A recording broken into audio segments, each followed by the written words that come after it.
C'est Koh-Lanta. Et c'est Koh-Lanta. Bienvenue sur l'épisode 21 de Sans Prétention. Ce soir, j'ai la chance d'accueillir Gaspard sur ce podcast. Et donc, sans prétention, sans transition aucune, Gaspard, comment ça va ? Bah écoute Baptiste, ça va super ce soir, épisode 21, pour moi c'est Blackjack. Très content de participer à ton podcast, surtout que bah, je suis un auditeur assez fidèle, hein. J'ai les 20 épisodes, je vais pas dire que j'ai tout écouté non plus, mais on va dire que allez, sur 20 épisodes, il y en a peut-être 6 ou 7 que j'ai écouté peut-être en entier, tu vois. Et je trouve ça super, donc je suis content d'être là. Oui, donc ça fait... Donc... je t'ai pas proposé sans que tu connaisses le concept, quoi. Tu savais, t'as suivi l'évolution du truc et tout. Voilà. J'ai fait des entraînements et tout ça, j'ai essayé d'anticiper tes questions 1 heure par jour. Je me suis dit, ok, dans quelle situation de merde il va me mettre et tout ça. Et donc, est-ce qu'il y a un épisode que t'as préféré ? Ouais. Bah écoute, j'ai été super surpris par l'épisode. Bah du coup, c'était l'avant-dernier, celui qu'Amaury a fait pour ton anniversaire. Ouais. J'ai beaucoup aimé la surprise et j'ai aussi beaucoup aimé le fait que tu te mettais à participer à ton propre jeu en fait entre guillemets parce que t'as quasiment discuté autant que la personne qui t'interrogeait, donc c'est-à-dire Amaury, et je trouvais que c'était intéressant d'avoir comme ça des échanges où il y avait plus tellement cette relation intervieweur-interviewé, mais vraiment une discussion, et je trouvais que vous aviez parlé de concepts. Je pense que vous étiez tous les deux très à l'aise sur l'exercice, et vous étiez hyper naturel, et vous avez vraiment échangé sur des choses qui, je pense, vous tenaient à cœur, et c'était hyper intéressant, ça faisait vraiment très vrai. Ouais, c'est aussi que Amaury, voilà, c'est avec lui un peu que j'ai lancé ce podcast, et qu'on habitait en coloc à ce moment-là, on se connaît super bien, on a plein de sujets en commun et tout. Donc forcément, mais par contre ça m'a vraiment fait bizarre d'être dans la peau de l'interviewé, et j'ai pas trouvé ça très agréable. En fait, je me suis rendu compte que je préférais mener un peu la discussion et savoir où on allait et tout. Là vraiment, on finissait un peu un sujet, je me suis dit, de quoi il va m'emmener après, de quoi on va parler et tout. Tu vois, t'avais plus les rênes en main, quoi. Oui, c'est ça. Du coup, il a un peu réussi son truc. Lui, c'était son projet de me mettre un peu dans la position de l'interviewé et me mettre lui il m'a dit, je veux te mettre dans la merde et je veux que tu sois aussi mal à l'aise que quand tu poses des questions compliquées à tes invités et tout, et donc pour ça il a très bien réussi, et du coup c'était très bien, et c'était très cool d'être un peu dans cette d'être un peu à l'opposé de d'habitude, et de voir ce que ça fait d'être interviewé, de passer sur Sans Prétention. Ok.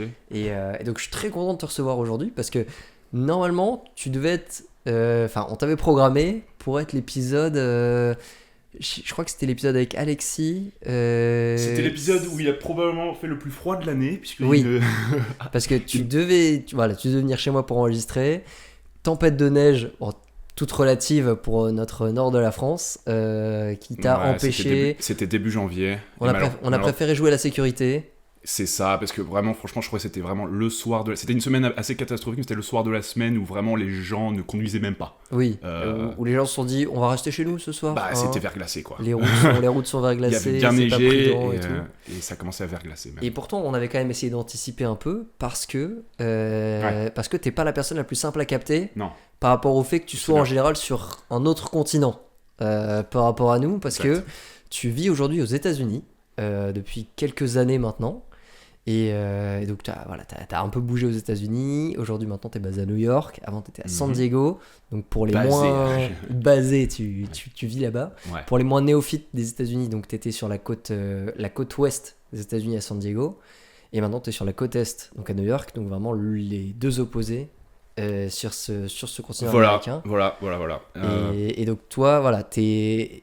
Comment ça s'est fait parce que ça va être le gros sujet de notre discussion aujourd'hui, parce que j'ai envie de m'intéresser à quoi ça ressemble ta vie aux États-Unis, pourquoi cette vie aux États-Unis. Donc ma première question dans ce podcast, c'est comment ça s'est fait que t'es parti aux États-Unis, ça a été quoi ton parcours de vie entre guillemets, ou tes réflexions de te dire qu'est-ce qui t'a amené à vivre aux États-Unis aujourd'hui? Écoute, les États-Unis, je pense que c'est un pays que tout le monde connaît beaucoup. On en entend toujours parler. Est-ce que c'est vraiment un pays, les États-Unis? C'est un pays, c'est un peu... c'est un pays qui est assez jeune, hein, tu vois. Donc, nous, la France, on est là depuis 1600 ans à peu près, 1600 ans. Les États-Unis, plus récent, mais oui, c'est vraiment un pays. Parce que c'est tellement d'états, de cultures, de trucs différents, tu vois. Enfin, c'est tellement grand. Est-ce que les États-Unis, c'est un pays ou c'est un continent? T'as raison qu'il y a un choc un petit peu de culture. Il y a beaucoup de cultures qui se rencontrent. C'est un pays qui encore aujourd'hui vit de son immigration. Il n'y a pas de culture dominante, en tout cas, ça c'est ce que j'ai envie de te dire. Après, ça dépend un petit peu des endroits. Je me souviens que quand j'étais à San Diego, finalement, donc San Diego, qui est vraiment la ville à 30 km du Mexique, même pas, juste au-dessus de la frontière, donc t'avais une influence mexicaine. Et c'est hyper agréable. C'était hyper sympa d'être dedans. Dans cette influence un peu mexicaine, donc surtout grâce à la bouffe mexicaine qui est vraiment géniale. Parce que la bouffe aux États-Unis, elle est bien. Alors voilà, c'est ça, ça va être finalement le stéréotype. Les gens se disent bon, les États-Unis, on entend beaucoup parler, ça a l'air stylé comme ça, mais bon, déjà, ils mangent pas bien, et effectivement, je trouve que c'est quand même un gros point négatif encore aujourd'hui. Et je me suis même pas habitué. Tu vois, moi, quand je rentre en France. Là, je suis arrivé hier, et c'est toujours un plaisir d'avoir ma baguette, d'avoir mon croissant, d'avoir mon fromage, d'avoir ma viande qui est vraiment riche, en protéines, tu vois, parce que bon, la viande là-bas c'est un petit peu coupé, c'est pas aussi bon, il y a pas un apport nutritif aussi important, je dirais. Parce que trouver une baguette, enfin maintenant il y a des boulangeries partout dans le monde, tu vois, même aux États-Unis, et t'as pas la même qualité de pain aux États-Unis qu'ici. C'est plus dur à trouver, tu vois, il y a pas une boulangerie dans tous les coins de rue, il y a des Starbucks tous les coins de rue. C'est clair, si t'aimes bien le café, va aux États-Unis, si t'aimes bien les burgers, les pizzas, va aux États-Unis. Mais pour tout ce qui est pâtisserie, tu vas avoir des pâtisseries, ça c'est clair. C'est un peu plus dur à trouver. Parce que moi, les boulangeries n'existent pas. Hein. Les boulangeries, ou alors c'est carrément un resto. Donc ça veut dire que tu peux déguster ta baguette sur place, MDR, et puis tu payes 15 balles sur tout le prix, quoi. Enfin, je veux dire, tout ce qui est jambon beurre. Bon, tu payes à New York, c'est encore plus cher, mais tu vas. Le jambon beurre c'est 12 balles, quoi. Ouais. Alors c'est marrant parce que c'était pas à New York, c'était à San Diego. J'étais allé dans justement dans une de ces pâtisseries, restaurants, boulangeries, je sais pas trop quoi, et j'avais pris, on était plusieurs, on était deux, donc j'avais pris 2 croissants, 2 petits pains, un macaron, et le total j'en avais eu pour plus de 20 balles, je crois, 21 balles si je me souviens bien. Donc voilà, en France ça aurait été, je sais pas, peut-être 8 balles, un truc comme ça, mais donc t'as la différence de prix, et puis t'as la différence de qualité. Enfin, c'est pas la confection française comme nous on a l'habitude, tu sais, parce qu'ils ont tendance à faire des trucs énormes aux États-Unis. Ouais. Tout est énorme, c'est gigantesque. Donc ton croissant, en fait, il y a des fraises. Enfin, c'est un croissant à la confiture, oui. C'est un croissant au chocolat à l'intérieur. C'est pas simple. Voilà, c'est pas le croissant qui est, tu vois, tiède, qui est très très fondant en bouche, comme on adore ici en France, tu vois. Et oui, mais est-ce que du coup c'est plus dur de faire du pain comme chez nous aux États-Unis, et du coup ils montent les prix, ou c'est aussi simple mais ils s'adaptent au niveau de vie des États-Unis? Ils vont s'adapter surtout aux charges. Oui. Parce qu'avoir une enseigne aux États-Unis, payer des salaires, tout ça coûte juste, enfin, les charges, j'ai envie de dire les coûts fixes, tu vois, c'est pas forcément les coûts variables, c'est vraiment les coûts fixes qui sont énormes, et du coup ils sont obligés pour faire des marges de vendre ça hyper cher. Mais voilà, enfin, c'est parce que c'est les États-Unis, c'est une société qui s'est construite comme ça. Il y a des demandes, les gens dépensent beaucoup, donc il y a de la demande. Et en général, quand tu as beaucoup de demandes, moins d'offres, tu vois, ça fait monter les prix logiquement. Ouais. Ouais, c'est comme ça que je le vois, moi. En tout cas, c'est peut-être pas une juste analyse, mais c'est comme ça que je le perçois en étant aux États-Unis. Ouais. Mais c'est finalement tout est cher, quoi. Mais c'est quelque chose dont tu parlais. Enfin, tu m'en avais parlé la dernière fois que on s'était vu, que la notion d'argent, c'est pas du tout la même dans notre culture européenne et française que aux États-Unis. Non. Où là-bas, c'est plus, en fait, quand t'as de l'argent, t'en as pour le dépenser. C'est quelque chose très bon point.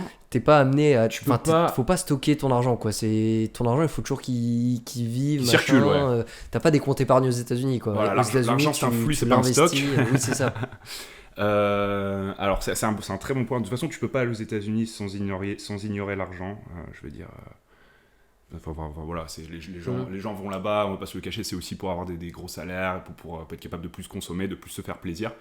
Tu peux pas aller aux États-Unis sur un budget... faible. Enfin, je veux dire, c'est pas tellement envisageable. Et donc, du coup, les gens gagnent plus, dépensent plus, l'argent circule en permanence, et ça fait marcher l'économie, quoi. Je veux dire, là, c'est la société de consommation. Alors, nous, en Europe de l'Ouest, on vit aussi quand même dans une société de consommation, hein. Mais les États-Unis, c'est l'archétype, enfin, je veux dire, c'est eux qui sont à l'origine de cette société de consommation, parce que c'est la société capitaliste par excellence, quoi. Les États-Unis. Tous monnaie, tous payent, quoi. Voilà, rien n'est gratuit, quoi. N'importe quel service, donc tu vois, t'as les pourboires, enfin je veux dire, n'importe quel service va être tarifé, et les gens sont vraiment là-bas pour gagner de l'argent, quoi. Gagner de l'argent et le dépenser après. Il y a moins cette... alors ils vont épargner, mais ils vont pas regarder leurs dépenses tous les mois, je pense, d'une façon aussi rigoureuse qu'en France. Les gens en général, tu vois, ils ont des cartes de crédit. Donc en fait, carte de crédit, c'est un petit peu comme une carte à débit différé, sauf que tous les mois, tu dois rembourser, sinon tu payes des intérêts. Si tu ne rembourses pas, tu as cette option justement de ne pas rembourser, c'est la différence avec le débit différé, mais tu vas payer des intérêts sur ce que tu as encore à rendre. Donc finalement, c'est un crédit à la consommation qui est offert par ta banque, et ça, c'est hyper sournois, parce que c'est fait exprès, en fait. Si tu as une carte de crédit et que tu te dis, c'est ma banque qui m'avance, tu vois, ma banque va m'avancer l'argent via la carte de crédit, c'est un peu un effet psychologique, parce qu'au final, c'est quand même toi qui vas payer, mais je pense que ça marche vraiment. Je pense qu'il y a vraiment un effet sur les gens qui disent, carte de crédit, je vis à crédit, et si jamais à la fin du mois, je pourrais pas rembourser, tant pis, j'aurai des intérêts qui vont s'accumuler, puis peut-être que j'aurai un meilleur salaire après, et que je pourrai rembourser après. En fait, ton niveau de vie dépend moins de ton salaire et de ce que tu gagnes, enfin de là où t'en es le jour où t'as ta carte, que de combien tu mets sur ta carte, quoi. Si tu te dis, ok, ce mois-ci, j'ai envie d'être riche, tu mets, tu mets genre 5000 sur ta carte et tu dis je trouve le moyen de rembourser ces 5000 à la fin du mois. Voilà. En tout cas, la carte de débit, elle est un peu ridicule là-bas. Je pense, personne, parce qu'en plus, tu as le cashback. Je pense que ça commence à arriver un petit peu en France, Trade Republic ou des trucs comme ça. Mais le cashback, là-bas, c'est vraiment toutes les banques font ça. Tu as entre 1 et 3% de cash, de retour d'argent sur les dépenses que tu fais avec ta carte de crédit. Donc ça, c'est vraiment pour inciter les gens à consommer tout le temps. Parce que finalement, tu as un truc qui va te coûter 100 balles. C'est genre, quand tu payes... T'achètes un billet de train à 100 balles, avec ta carte de crédit en ligne, en fait, tu vas le payer que 97. Parce que si tu as 3% de cashback, les 100 balles, ta banque va te donner 3 balles. Ok, oui. Voilà. Oui, du coup, c'est vraiment dépense un max... Comme ça, tu vas récupérer, entre guillemets, une partie, directement une partie, quoi. Encore une fois, c'est très psychologique, hein. Les gens se disent j'ai du cashback, donc c'est pas si cher que ça, même si c'est ridicule de le voir comme ça reste très cher, hein, mais voilà, tout est fait un petit peu pour encourager en tout cas la consommation. Et donc, quand t'es là-bas et que t'es sur un budget, malheureusement tu vas vite t'ennuyer. Ça peut être un problème. Il y a beaucoup de gens qui vont considérer ça comme un problème. C'est-à-dire que les États-Unis, aujourd'hui c'est le pays où l'argent circule beaucoup, et c'est dur d'organiser un voyage. Et d'ailleurs c'est pour ça que moi j'ai été là-bas pendant longtemps, et finalement j'ai pas beaucoup de potes qui sont venus me voir, hein. Tu vois, mais je comprends, je comprends tout à fait, parce que c'est très cher et que t'es dans une société qui est beaucoup plus capitaliste, la société de consommation, je pense, la plus importante au monde. Donc, et toi, tu t'es facilement adapté à ça. Toi, aujourd'hui, c'est quoi ton avis et ton ressenti sur la question Moi, je me suis adapté parce que j'ai un travail là-bas, en fait. Donc, qui dit travail là-bas, dit mode de vie aussi local. Oui, t'as pas le choix de... tu rentres directement dans le truc. Je rentre dans le truc, j'ai un bon salaire, donc ça aide. J'ai un boulot dans la tech, qui est un secteur qui est très bien payé aux États-Unis, qui est très poussé en ce moment, donc il y a des gens qui peuvent critiquer ça, mais le fait est que la tech, c'est extrêmement bien payé aux États-Unis, quoi. Donc beaucoup plus qu'en France. C'est bien payé partout, enfin à l'échelle de là où tu bosses, mais alors je sais pas quand même, parce qu'en sortie d'école en France, je pense que si tu as fait une école de commerce, tu peux quand même t'en tirer avec un meilleur salaire en sortie. Si tu fais du trading, ça c'est sûr. Mais les salaires sont quand même beaucoup plus équivalents en sortie d'école, alors qu'aux États-Unis, pas du tout. Aux États-Unis, dans la tech, tu vas gagner 20-25% de plus qu'un mec qui a fait une business school. Okay. Donc la tech, en fait, c'est comme ça qu'il y a eu les Google, les Facebook, les Nvidia. C'est le pays de la tech aussi, les États-Unis. Aujourd'hui, tout ce qu'on... Je veux dire, on a tous un iPhone, je pense qu'on a tous dans notre vie.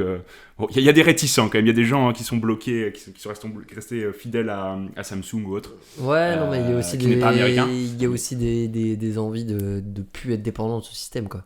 Genre, moi, je sais qu'aujourd'hui, j'ai un iPhone. Et alors, qu'est-ce que t'en penses ? Est-ce depuis... que demain, si je te dis, bah tiens, il y a ce nouveau smartphone d'une marque qui n'a pas encore fait ses preuves, je sais pas, une marque asiatique pour changer, est-ce que tu te débarrasses de ton iPhone, tu l'as utilisé 3 heures par jour pendant les dernières 10 années. Je ferais pas. Est-ce que tu serais confortable ? Est-ce que tu serais à l'aise avec ça ? Je ferais pas confiance à la première marque venue. Genre, faudrait que voilà, il y ait de l'expérience. J'ai des potes qui l'aient adopté. Moi, je suis pas dans les. Je teste pas le premier des nouvelles tendances, des nouvelles trucs machin. Je regarde un peu, je me renseigne, je fais ok.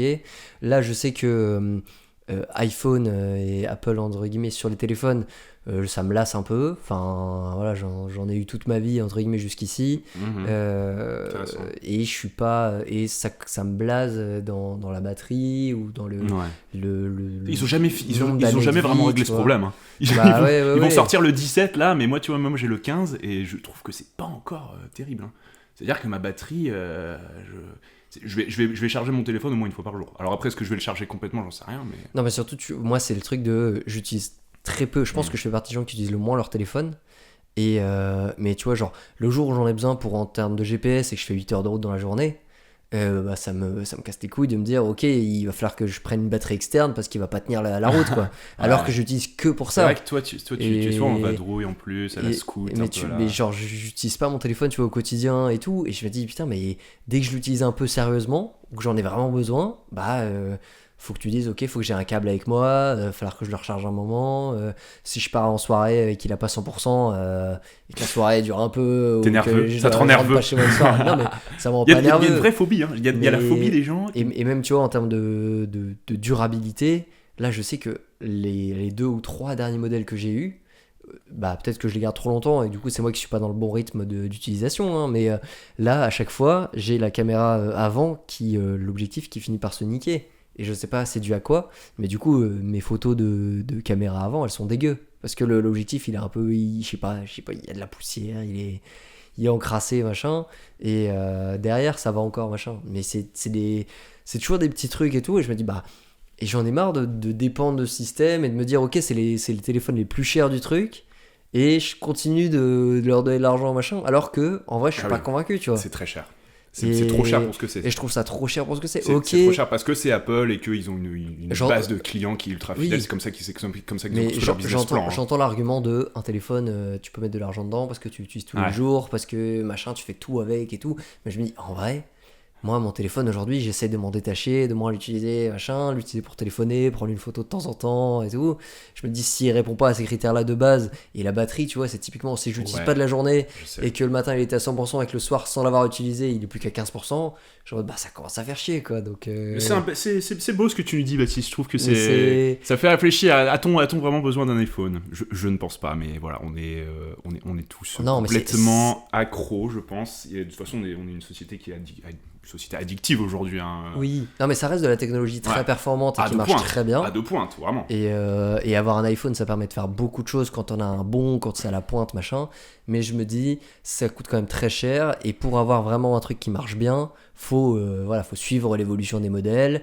Et t'achètes le dernier iPhone, quand le nouveau sort, tu suis l'évolution de la technologie, quoi. T'attends pas que le tien meure pour acheter le suivant. Ah, pour sûr. Ah, oui, non, mais ça, ils le savent. Hein. C'est leur business plan. Alors que moi, j'ai plus envie de faire ça. J'ai envie de me dire, ok, j'attends que mon téléphone meure pour en acheter un nouveau.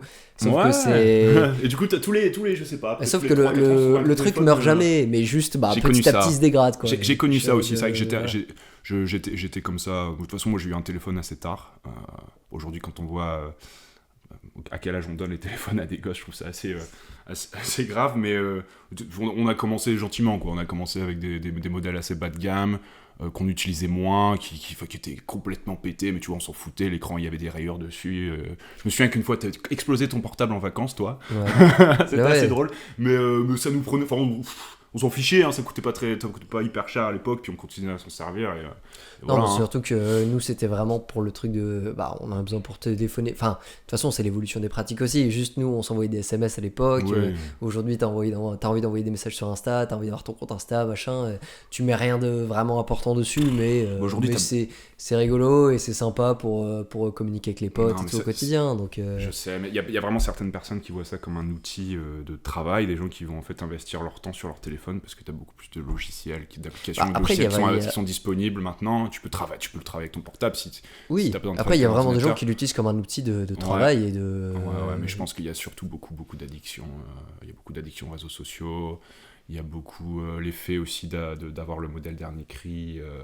Après, c'est des rythmes de vie aussi, tu vois. Enfin, si dans ton taf ou dans ta vie, ton téléphone, bah, t'arrives à optimiser plein de trucs avec, parce que ta vie, elle est compliquée, et t'arrives à la rendre plus simple, bah tant mieux. Après, peut-être que le problème vient pas de l'optimisation de ta vie, mais plus de rendre ta vie plus simple, et donc là, t'as pas forcément besoin d'un téléphone. Après, voilà, ça a ressenti perso. Les choses vont peut-être évoluer dans le bon sens. T'as Elon Musk qui veut nous sortir un portable à 300 balles, un truc qui va être révolutionnaire, qui va marcher par satellite, tout ça. Ah ouais ? J'ai pas encore trop compris, mais apparemment c'est dans ses projets. Mais à 300 balles un téléphone. téléphone, À 300 balles un smartphone qui sera complètement révolutionnaire apparemment en termes de fonctionnement, de dispositif. Parce qu'il y aura quoi qui va changer alors là, tu me poses une colle. C'est-à-dire que c'est vraiment Vous n'avez pas bossé votre sujet. J'ai pas bossé mon sujet. Mais j'ai déjà entendu dans une émission ou une autre que c'était un projet qu'il avait en tout cas. Parce qu'il déteste Apple. Et contrairement à ce qu'on pourrait penser, il déteste Apple et voilà, il dit que c'est hors de prix, un petit peu comme ce qu'on a dit aussi. Donc lui qui est très intelligent, il va nous pondre un truc, tu vas voir. Après, lui étant dans la tech, complètement dans la tech, ouais. Enfin, en étant dans ce milieu-là, soit il est pro Apple, soit il est anti Apple. Tu peux pas être entre les deux en mode bon, Apple c'est bien. Ouais. Mais si tu sais que tu pourrais faire mieux, si tu t'intéresses un peu au projet, tu vas forcément dire bah c'est de la merde, je peux faire mieux quoi. Mais en tout cas faire quelque chose de différent, pas forcément mieux, mais peut-être essayer de faire un truc différent qui effectivement ferait baisser les prix, donc un truc qui coûterait moins cher à produire et à faire fonctionner. Franchement j'attends de voir, je dis pas non quoi. Parce que vraiment je pense que l'idée c'est que ça marcherait aussi bien, voire mieux, mais que ce serait alimenté de façon différente, la communication, les communications internet en tout cas se feraient différemment. Après c'est surtout que le problème d'un truc comme Apple, c'est que ça coûte pas cher à produire un iPhone. Mais par contre, ils te vendent ça super cher. Ouais. Ils font donc la marge par iPhone vendu, elle est monstrueuse. Tu le vois sur le cours de bourse. Il y a des gens qui te disent que si à la place d'acheter tous les iPhones, iPad, Mac que tu as acheté depuis 2015, tu avais investi en bourse à la place. Dans l'action Apple du coup tous les mois, bah aujourd'hui tu pourrais t'en acheter une vingtaine de Mac, tu vois. Enfin je veux dire t'aurais gagné beaucoup d'argent en fait sur le cours de bourse Apple, mais n'importe quel en 2010-2015 si t'avais investi Bitcoin ou je sais pas quoi, mais aussi dans toutes ces boîtes de tech qui aujourd'hui sont des géantes, bah t'aurais fait des profits assez monstrueux. Et je pense qu'on était trop jeunes de toute façon, mais même nos parents, tu vois. Enfin, je veux dire, personne n'a vraiment eu ce réflexe aux États-Unis, oui, il y a des gens qui ont investi, mais et aujourd'hui ils ont des gros retours. Enfin, aujourd'hui, ces actions-là de boîtes de tech sont au plus haut en valorisation et sont même complètement surcotées. C'est pour ça qu'il y a eu un espèce de crash récemment où il y a beaucoup de dévalorisation qu'il y a eu, mais c'est pas un crash, c'est surtout qu'on a réajusté un petit peu l'évaluation de ces boîtes-là qui étaient complètement surcotées, quoi, sur les marchés, sur la bourse. Oui. Donc voilà, parce que ça a fait, je sais pas combien ça a fait depuis 2010-2015, mais il y avait beaucoup d'argent. Il y avait beaucoup d'argent à se faire. Mais c'est pareil sur les crypto-monnaies, c'est pareil sur pas mal de trucs, quoi. Bah, c'est de l'innovation quand tu innoves et que tu montres aux gens que ça marche. Ouais. Là, d'un coup, tu attires le feu des projecteurs sur toi et les gens s'intéressent, se disent ah bah ouais, il y a de l'avenir là-dedans, c'est parti quoi. Et aujourd'hui, quel est le secteur qui va être propulsé? Alors on parle beaucoup de l'intelligence artificielle, c'est vrai, mais c'est dur à dire. Enfin, bon, l'intelligence artificielle, c'est déjà le cas aujourd'hui. Oui, ça c'est le défi d'aujourd'hui en fait. Il y a beaucoup d'investissements qui sont faits là-dedans. Aux États-Unis encore, mais aussi en Chine. La Chine, c'est vraiment un gros concurrent très solide sur l'intelligence artificielle parce qu'ils vont être capables de produire des chips beaucoup moins cher, et ouais, ça va être c'est actuellement un concurrent très très solide, la Chine. Et nous en Europe, on est là, hein, on essaie de rivaliser comme on peut. On a Mistral AI qui est vraiment bien. Ouais. Si vous n'avez pas encore entendu parler de Mistral AI, il faut vraiment les encourager. Parce qu'en France, le coût du travail est très cher et c'est dur d'avoir des investissements, parce que l'intelligence artificielle, ça demande quand même des gros moyens pour faire tourner pour avoir des data centers, pour avoir de la puissance de calcul. Et donc il faut de l'argent, et en France, malheureusement, c'est beaucoup plus compliqué d'avoir des investisseurs en France. Pour les raisons qu'on connaît, hein, on est extrêmement endetté, le prix du travail est très élevé, le prix de l'énergie aussi est élevé. Et donc, en France, c'est plus compliqué de trouver les investissements, mais ça veut pas dire qu'on est plus mauvais. En fait, je suis en France, moi j'ai côtoyé beaucoup de gens brillantissimes. En France, on a les meilleurs ingénieurs du monde. Hein. Aujourd'hui encore, j'en suis persuadé. Hein. Quand tu vas aux États-Unis, là, en l'occurrence à New York, moi je suis avec des gens mais qui sont tellement français. Je traîne beaucoup avec des Français maintenant que je suis à New York. Et voilà, c'est tous des X, HEC, Central Paris, et les mecs sont meilleurs, ça c'est sûr, sont beaucoup plus efficaces dans leur travail qu'un Américain qui a fait, je sais pas, Columbia, Berkeley ou MIT même. Enfin, je veux dire, il y a une vraie compétition dans la matière grise, entre guillemets. Ouais. C'est juste, je pense, une question d'argent aujourd'hui. Mais j'ai envie d'y croire. Voilà, j'ai envie d'y croire. J'ai envie qu'il y ait un monde où je puisse rentrer en France et participer à ce développement. Voilà. J'aimerais bien, en tout cas. Bah, du coup, pour revenir à ma première question qui n'a pas été répondue, qui n'a pas trouvé sa réponse pour ouais l'instant, c'est toi, qu'est-ce qui t'a amené aux États-Unis, Comment t'es arrivé, pourquoi t'es parti? Écoute, pour pas grand chose au début, franchement, c'était un petit peu sur un coup de tête. C'était l'époque un petit peu après Covid où les gens étaient pas dans le meilleur des moods. Moi, j'étais à l'ESTP Paris à ce moment-là. Qui est une école d'ingénieurs, vraiment très ingénieur, très spécialisé dans la construction, les travaux publics. Ouais. Et j'étais en deuxième année, donc j'ai eu le Covid pour la fin de ma première année, couvre-feu, tous ces trucs-là en deuxième année. Mais surtout, j'avais fait des stages aussi en BTP, et bon, c'était pas ce que j'adorais. Et j'aimais pas trop le système académique aussi des écoles d'ingénieurs en France, où tu vas avoir beaucoup trop de cours magistraux de 8h du matin à parfois 7h du soir, et finalement tu retiens pas grand-chose. Il y a énormément de slides. Tu dois prendre, si tu veux tout comprendre, il faut prendre des notes tout le temps, et t'as moins de travaux dirigés qu'aux États-Unis, t'as moins d'occasions de pratiquer ce que t'apprends, et donc j'étais un peu déçu de ce système-là, et j'étais à l'ESTP qui proposait des doubles diplômes monstrueux, vraiment dans le monde entier, pas qu'aux États-Unis. Et j'ai fait les États-Unis parce que j'en étais capable, donc c'est quand même un niveau assez élevé, mais j'en étais capable, et puis j'avais envie de me challenger, et puis j'étais surtout hyper curieux d'essayer de vivre sur un campus américain, un petit peu que tu sais comment on voit dans les films avec les frates et tout ça. C'était parce que moi j'adore faire la fête. Ça c'est quelque chose qui te donnait j'étais un petit peu déçu de ça. J'étais un petit peu déçu de ça en étant là-bas, mais je veux dire, c'est quelque chose genre une culture de l'intégration de l'école, de l'université américaine, machin, qui toi te vendait du rêve. Mais les campus américains, tu voulais faire ça, quoi. C'est magnifique. Je veux dire, nos campus sont. Alors en France, on a un pays magnifique. Tout est plus beau en France, sauf les campus. Sauf les écoles. Les universités sont moches. Je sais pas si t'as déjà fait la réflexion. Alors à Lille, ça va, on a la Cato, il y a plutôt des beaux bâtiments. Mais c'est les grandes écoles privées qui ont un peu c'est vrai, dans le privé, ça de va l'argent, machin, qui ont investi là-dedans. Mais après, c'est pas du tout le même. Enfin, aux États-Unis, quand tu vas à l'université, tu t'endettes pour les 40 premières années de ta vie, quoi. Donc je l'ai pas dit, mais oui, il y a ça aussi. Évidemment. Et en France, justement, je trouve qu'on rejoint un peu ce système de plus en plus dans les écoles privées, où tu payes 15 000 balles ton année d'études. En France, 15 000 en école privée, en école de commerce, tu vois, en école privée, tu t'es allé à 10 000, quoi. Et oui, quand tu payes 10 000 balles ton année, t'as un campus, t'as machin et tout.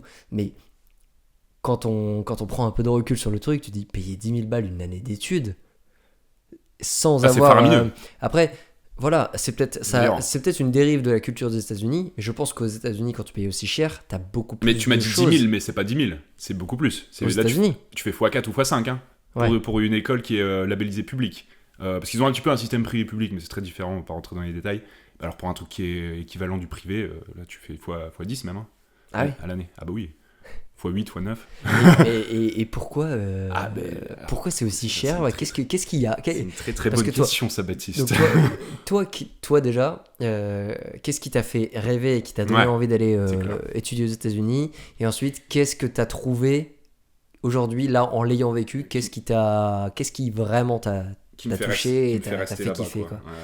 Qu'est-ce qui t'a fait partir, et qu'est-ce que t'as trouvé en arrivant dans la culture de l'université américaine? Alors, l'université américaine, donc ça, franchement, sur le papier, ça vendait du rêve. Les campus américains sont hyper beaux, il y a des bâtiments magnifiques, il y a de l'espace, et puis surtout la pratique du sport aussi qui est encouragée, mais comme pas possible. Ah bah ça, les championnats... T'as des infrastructures de malades. T'as des infrastructures dans les campus américains de malades. C'est tous des champions. C'est tous des... T'as un peu les profils qui vont pas faire de sport du tout, et à l'opposé, t'as les profils qui vont être intégrés les équipes d'université. Les mecs, c'est des champions déjà, presque quasiment des professionnels. Et du coup, pour entraîner ces gens-là qui sont voués à devenir professionnels, tu as des infrastructures sportives gratuites pour tout le monde. En même temps, vu le prix que tu payes l'année, si ça peut être gratuit, c'est pas mal. J'espère que c'est cool. Mais moi, en l'occurrence, à Berkeley, Californie, donc il faisait beau tout le temps. J'allais beaucoup à la piscine. Et c'est une passion aussi aujourd'hui que j'ai conservée, c'est de nager. Et je nage toujours aujourd'hui et toute l'année si possible. Et à Berkeley, je nageais dans une piscine de taille olympique. Il faisait super beau et les infrastructures, encore une fois, de malades. Alors après, ce qui m'a beaucoup séduit aussi dans l'académie, le système académique américain, c'est à l'opposé de ce que j'avais en France, c'est très peu de cours magistraux. 3 heures par jour, 3-4 heures par jour le matin. Et j'avais même, je crois, le jeudi off. J'avais pas de cours le jeudi. Donc c'est très peu. On est à 10-12 heures de cours par semaine. Ouais, bah oui, du coup. C'est très, très, très, très peu. Mais chaque heure de cours, pour le coup, c'est vraiment magistral, c'est le cas de le dire. C'est-à-dire que tu vas apprendre une quantité de trucs, et surtout, donc les profs sont ultra réputés. Les profs sont c'est pas forcément comme en France, c'est-à-dire que là, les profs sont vraiment les meilleurs dans leur domaine. J'avais une prof de maths, elle avait pas la médaille de Fields, mais presque, tu vois. Genre, elle était vraiment très réputée dans ce qu'elle faisait, très reconnue par ses pairs, je vais te dire. Mais qu'est-ce qui faisait que le cours était plus magistral qu'en France? Les profs, c'était plus interactif. Mais qu'est-ce qui fait que toi, t'as eu le sentiment d'apprendre énormément de choses dans ce cours-là et pas dans un cours que tu aurais pu avoir en France? Qu'est-ce que je te dis, c'était beaucoup moins barbant, et puis je voyais... mais justement, qu'est-ce qui a fait que c'était moins barbant? J'étais dans des... Je pense que le cours était mieux préparé déjà, il y avait beaucoup moins de slides, il y avait toujours un petit exercice, il y avait toujours, les élèves pouvaient toujours participer, beaucoup plus qu'en école d'ingé où c'est dur, c'était dans des amphis énormes, donc c'est assez dur de prendre la parole. Là, on est dans des petites salles de classe, donc c'est beaucoup plus facile d'interagir. Les cours sont bien préparés, et puis, alors, peut-être que c'est parce que aussi j'aimais pas ce que je faisais à Paris, mais j'ai été passionné quasiment à chaque cours, et c'est un truc que j'avais pas du tout. Et j'étais en spécialité de transport, donc Transportation Engineering à Berkeley, et j'ai eu des cours d'aviation, et aujourd'hui je suis passionné d'aviation. Grâce à ce cours, j'ai déjà appris comment un avion volait. J'ai appris comment les compagnies aériennes géraient les business, les tickets, tout ça, les ground delay programmes, tous ces trucs-là, les aéroports, et tout ça c'était sur l'espace d'un semestre, à défaut de 3 heures de cours par semaine dans cette matière-là. Sur un semestre, j'ai appris une quantité de trucs sur l'aviation, sur la mécanique, comment ça marche, sur le business d'avoir une compagnie aérienne, de la gérer, de tarifer, d'organiser des vols, de faire fonctionner un aéroport. Alors, j'ai oublié une partie, certes, aujourd'hui, mais honnêtement, j'étais passionnant. Bon, j'étais à la fin de ce semestre-là, j'étais prêt à bosser pour une compagnie aérienne parce que je trouvais ça hyper... j'étais passionné par le truc. Et puis... c'est un exemple, c'est vraiment un exemple comme d'autres, mais en tout cas, je trouvais que les cours étaient juste très intéressants. Mais c'est peut-être aussi parce que je préférais mon master, tout simplement. C'est peut-être ça a joué aussi, je pense. Oui. Mais du coup, c'est ça qui t'a fait partir. Donc c'est ça qui m'a fait partir. Là-bas, j'étais très séduit par l'aspect international aussi, le fait, parce que tu as des étudiants du monde entier, tu as finalement assez peu d'Américains. Il y avait des Français, mais pas trop. Il y avait des Asiatiques, il y avait des Canadiens, des Anglais, des Espagnols et des Sud-Américains. Donc tu vois, c'est un mélange de cultures comme ça que j'ai adoré. J'ai pas fait les soirées étudiantes les plus les meilleures du monde. Ça, j'étais un petit peu déçu sur ce côté-là, sur l'aspect soirée sortie. Mais c'était différent de ce que j'avais à Paris, donc ça m'allait aussi à Paris. Par rapport à quoi t'as été déçu? Qu'est-ce qui t'a manqué, ou qu'est-ce que t'imaginais? C'était quoi le décalage en fait? Le décalage sur cet aspect-là, sur l'aspect sortie, soirée. Qu'est-ce que t'imaginais et qu'est-ce que t'as eu?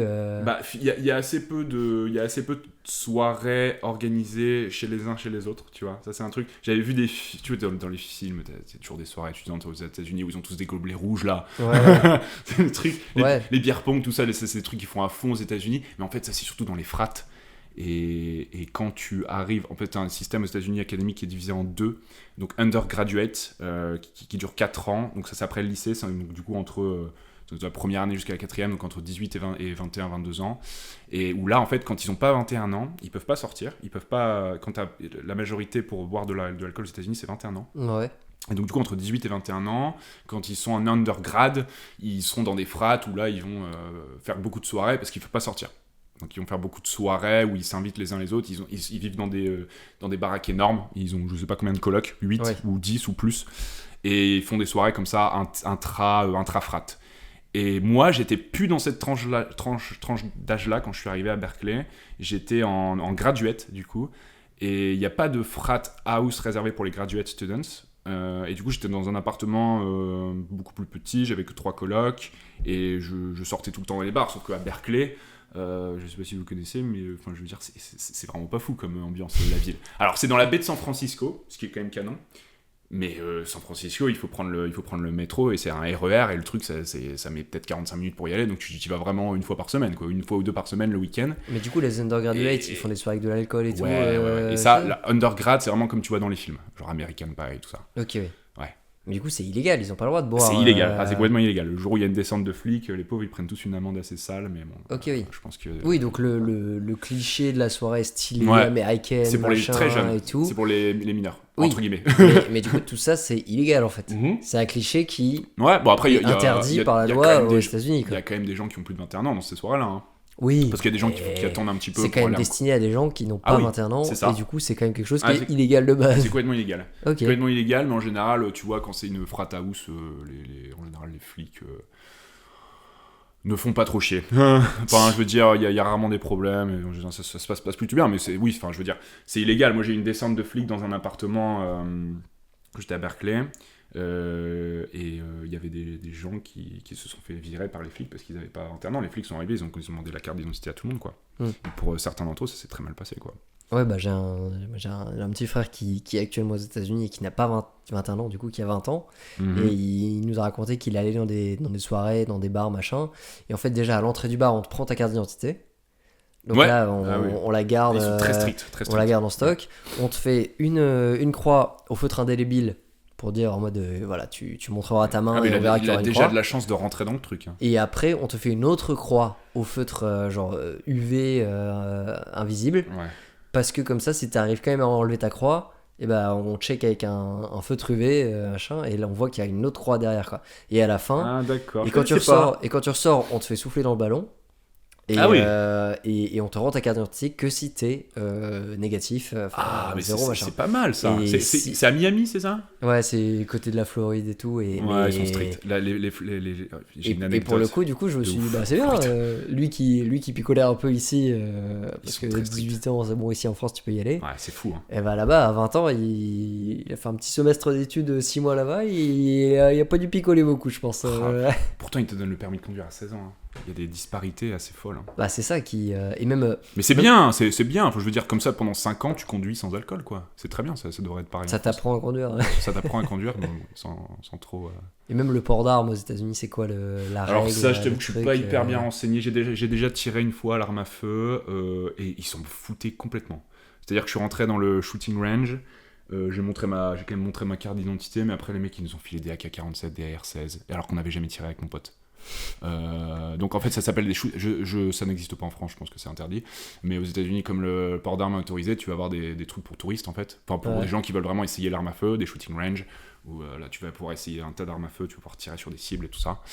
Mais alors après, je pense qu'il faut passer un permis arme à feu. Je pense que ça doit être assez facile à accéder, assez facile à avoir. Puis après la vente d'armes, voilà, hein, tu vas dans un magasin, t'achètes, hein, c'est aussi... Oui, non, et après, t'as le droit de te balader avec, il n'y a pas de... T'as le droit de te balader avec, ouais, t'as le droit de te balader avec, ouais. Bon, après, les gens le font pas, hein, les gens en général le laissent dans leur voiture. J'ai pas de gens qui laissent leur arme dans leur voiture. Comme mais ça, ils ont quand même une arme dans leur voiture. Ouais, alors moi, en l'occurrence, c'est une personne. Hein, c'est une personne. Oui, non, mais pas toi que j'avais côtoyé, qui je savais qu'il avait un gun, un revolver dans sa boîte à gants ou un truc comme ça. Puis mais t'as des familles aussi qui ont des maisons assez sympas, qui veulent se protéger et qui vont avoir une arme à feu dans leur cave ou un truc comme ça, hein. Oui, je pense que c'est monnaie courante, hein. Bah, les gens, c'est de la défense, hein. Ils veulent pas être emmerdés par des cambrioleurs, tout ça. Et d'ailleurs, ça c'est intéressant, la Californie, c'est un état où il y a assez peu d'armes, et du coup il y a beaucoup plus de vols dans les boutiques, et comme ça, tu vois, des vols, des cambriolages, comme ça, des gens qui débarquent avec une arme, des voleurs qui débarquent, et comme en fait les gérants de boutique peuvent pas se défendre, parce qu'il y a moins d'armes à feu, les gens possèdent moins d'armes à feu.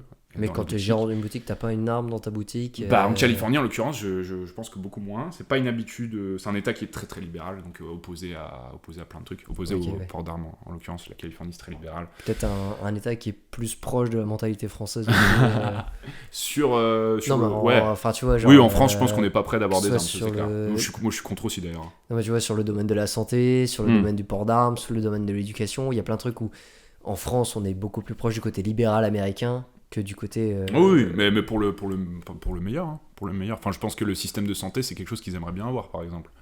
Oui. Vraiment, hein, parce qu'ils payent des assurances, c'est plusieurs dizaines de billets par an, hein, parfois, les assurances. Si vraiment tu veux être protégé à fond, oui. Tous les ans, il faut mettre un gros... faire un gros chèque, quoi. Les compagnies d'assurance, et tout est privé, tout est privatisé. Enfin, je veux dire, il n'y a pas de mutuelle ou tout comme ça, ou de sécurité sociale, de carte vitale, ça n'existe pas, tout est privé. Je veux dire, la poste, c'est privé. Ils ont tout privatisé aux États-Unis.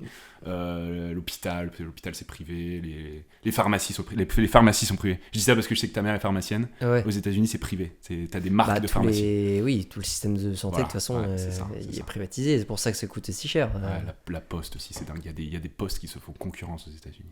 Ça t'imagine en France, plusieurs marques de poste. Et du coup, qui dit poste, enfin qui dit privatisation, dit société de publicité. T'es toujours, c'est d'ailleurs dans ça que je travaille, c'est comme ça que j'ai eu un boulot, hein, mais exposé à de la publicité en permanence, parce que tout le monde est en compétition et tout le monde, voilà, tout le monde veut se démarquer. Et donc toi, en arrivant dans donc toi, t'es quand même arrivé dans le monde étudiant aux États-Unis. Ouais. T'es pas directement arrivé dans le monde professionnel. Non. Et je voulais pas à la base. Mais bon. Tu voulais pas Non, moi je suis parti à la base, je voulais partir un an pour étudier, et j'ai adoré mon année à Berkeley. Et qu'est-ce qui t'a fait rester dans le monde pro du coup? J'adorais, et j'ai dû contracter un prêt étudiant assez important, donc c'était aussi pour avoir un bon salaire et être capable de rembourser ce prêt plus rapidement. Ça c'était la première raison, je pense. La deuxième raison, c'est que j'ai eu le boulot à San Diego, qui est une ville assez extraordinaire, où il fait beau tout le temps, encore une fois, toute l'année. Et j'étais hyper emballé par le fait de vivre à San Diego, en tout cas d'essayer la vie à San Diego, et j'étais hyper emballé par l'offre de boulot que j'ai eu aussi. C'est un boulot qui est encore aujourd'hui, que j'aime beaucoup, qui est très emballant, et j'ai assez vite appris. C'est pas forcément relié directement au master que j'ai fait, mais j'ai quand même assez vite appris, et je suis dans des conditions de travail. Voilà, c'est ça aussi, c'est après avoir essayé l'université, essayer aussi les conditions professionnelles américaines, les conditions de travail professionnelles américaines. C'est exceptionnel. C'est vraiment t'es dans un environnement de travail, mais qui est vraiment top. J'ai vraiment pas les mots. En tout cas, moi, dans mon bureau, je le dis souvent aux gens, mais j'étais dans un bureau de coworking. Donc plusieurs entreprises qui partageaient le même immeuble, en fait. Et ça, c'était géré par une société privée, enfin bref. Et on avait vraiment un building de fou, avec des baies vitrées partout, des vues, on était en hauteur, t'avais une vue sur la skyline de San Diego, t'avais tout plein de trucs gratuits, les snacks, la bière même, le café, tout était gratuit. T'avais des événements qui étaient organisés par le building une fois par semaine, ou tous les 2 semaines, des trucs comme ça. Et puis surtout du matériel aussi de qualité. Enfin, je suis rentré, de l'espace, beaucoup d'espace, des bureaux où j'avais une salle de bureau où j'avais un grand bureau, un écran, du matériel vraiment de top. Et aussi essayer le travail aux États-Unis, ça permet aussi d'avoir des collègues d'être dans des conditions de travail américaines qui sont extrêmement flexibles. Donc moi je pouvais faire du télétravail quand je voulais. Aujourd'hui je suis en 100% télétravail puisque j'ai déménagé à New York. Ah oui, t'as toujours le même taf. J'ai toujours le même taf, et j'ai gardé staff. En même temps, mon visa dépend légèrement de ce taf-là. Donc à la base, j'avais pas trop le choix. Aujourd'hui, je pense que je peux quand même changer. Je dois rester dans le même secteur d'activité, mais je peux changer de boîte. C'est mais quand même ça réglementé. Aujourd'hui, ça fait 3 ans. Donc, je suis parti aux États-Unis il y a à peu près 4 ans. Et aujourd'hui, ça fait 3 ans du coup que je travaille pour la même entreprise. Ce qui commence à faire un petit peu beaucoup, surtout dans le monde actuel où les gens aiment bien changer en général. Donc, les conditions de travail aux États-Unis sont fantastiques. Fantastiques. Télétravail à volonté. J'ai jamais pris une reproche, une critique. En 3 ans, ils m'ont toujours beaucoup encouragé, ils ont toujours été très contents de ce que j'ai fait, et là-bas la société va te pousser va être très positive en fait, plutôt que de faire des critiques, ça va être des critiques du coup positives qui vont te faire avancer. Enfin, en tout cas, c'est vrai que de temps en temps ça manque un petit peu d'être un peu remis à ta place, peut-être. Parce qu'il y a des gens que ça aide beaucoup plus d'être remis à leur place plutôt que d'être encouragé, être complimenté en permanence. Oui, mais moi, être complimenté en permanence, j'aime plutôt bien, tu vois. Ouais, mais donc, non, mais c'est parce que tu le mérites aussi. Enfin, t'es pas irrespectueux, tu fais pas de la merde au quotidien, tu t'investis, donc c'est sûr que c'est cool. Mais je rends un petit peu ce qu'ils m'ont donné, tu vois. Ils m'ont tout de suite accueilli. Enfin, voilà, j'adore travailler dans des conditions de travail américaines. Je trouve ça hyper, et puis t'apprends beaucoup, et hyper constructif, et c'est hyper bénéfique. J'en profite beaucoup. Et ça ressemble à quoi du coup la vie quotidienne que t'avais à San Diego Déjà quand tu dis qu'il fait beau tout le temps, c'est quoi la météo du coup? Ouais, il fait beau tout le temps, il pleut 20 jours dans l'année je pense à peu près, ce qui est pas beaucoup. Ah oui, ok. Il y a des nuages de temps en temps, ouais, ou alors c'est vraiment soleil? c'est couvert, c'est couvert. La Californie, c'est un état où avec pas mal de... Donc le temps peut changer très rapidement, en particulier quand j'étais à San Francisco. San Francisco, c'est réputé pour être beaucoup de brume, très très très très brumeux, foggy. Oui, parce que tes études, c'était près de San Francisco. Ouais, c'était pas loin de Et San Diego, par rapport à San Francisco. Enfin, San Francisco, c'est où? San Francisco, c'est sur la côte. C'est en plein milieu de la Californie, à l'ouest, dans la baie, baie de San Francisco. Donc c'est au nord de San Diego. C'est au nord, c'est complètement. Il doit y avoir 6 heures de route entre les deux. Ok. Et San Diego, c'est en dessous de Los Angeles. Et c'est vraiment la ville qui est la plus au sud de Californie. Et plus au sud, c'est le Mexique, quoi. Et du coup, oui, donc il fait beau les 3 quarts du temps. Et il fait quoi beau, la température? Donc c'est nuageux le matin, mais en général, ça se dégage autour de midi. Et après, donc en fait, il fait entre 15 et 25. C'est ce que j'aime bien dire aux gens, c'est qu'il fait entre 15 et 25 degrés toute l'année. Dans 95% de la marge de la fourchette, ça va être 15 et 25. Oui. Sauf épisode de canicule ou épisode de froid. Épisode de canicule, voilà. Okay. Et donc, c'est quand même agréable. J'entends t'es content de... Tu te retrouves vraiment à aller à la plage au mois de janvier. Donc, sans problème. Sans aucun problème. Tu vas à la plage au mois de janvier, tu surfes, t'es quand même dans le même hémisphère que nous en France. Ouais. Donc t'as quand même l'hiver de janvier à mars, quoi. C'est beaucoup plus au sud, et du coup les durées de journée, donc t'as plus d'ensoleillement. L'ensoleillement est plus stable, si tu veux. Il y a la variation entre extrêmes est beaucoup plus petite. Ouais. Donc c'est-à-dire que l'hiver il va faire noir plus tard qu'en France, mais l'été il va faire aussi noir plus tôt qu'en France. Ok, oui. Parce que t'es plus proche de l'équateur. Oui, okay. Et oui, mais après, tant que ça reste très agréable, ça va, tu vois. Tu peux totalement. Si l'été en France, au lieu de le soleil se couche à 22h et se couche à 21h, t'es quand même content, quoi. Ouais, alors là, on est plutôt sur du 20h, 20h30. C'est quand même bien okay, plutôt, ouais. Il y a quand même une petite différence. Et du coup, en hiver, du coup, c'est quoi? Et en hiver, il fait tôt. Comme San Diego, c'est plutôt. Quand tu regardes le fuseau horaire, San Diego est très à l'est, et du coup, ce qui fait que c'est un peu en décalé, c'est-à-dire que le soleil va se lever très très tôt. Et c'était surtout ça l'avantage, c'est que même l'hiver, le soleil va se lever autour des 7h du matin. Ok, ouais. Mais donc ça, c'est très agréable. Et l'hiver, il va se coucher autour des 17h, ouais. Ah oui, ok, donc c'est quand même tôt. C'est quand même tôt, mais parce que ça compense avec le matin, parce que San Diego est très à l'est. C'est ça. Ouais. C'est là où le changement d'heure en France qu'on fait. Et alors moi j'ai souvenir des journées très sombres en France où tu vas en cours, t'arrives à 8h, il fait encore nuit noire, quoi. Oui. C'est parce que le soleil à 17h globalement il est couché. Ouais, aussi, comme à ouais. San Diego, mais par contre, il n'est pas levé à 7h. Et par contre, il se Il est lève très levé tard. à Ouais, c'est 8h30, 9h. C'est ça, l'hiver, ouais. Donc oui, C'est là ça. en France, t'as des journées, tu fais la gueule, quoi. C'est ça. Mais c'est là où San Diego est plus au sud Mhm. que la France, Mhm. et donc... Donc voilà, les variations entre extrêmes la variation est plus petite.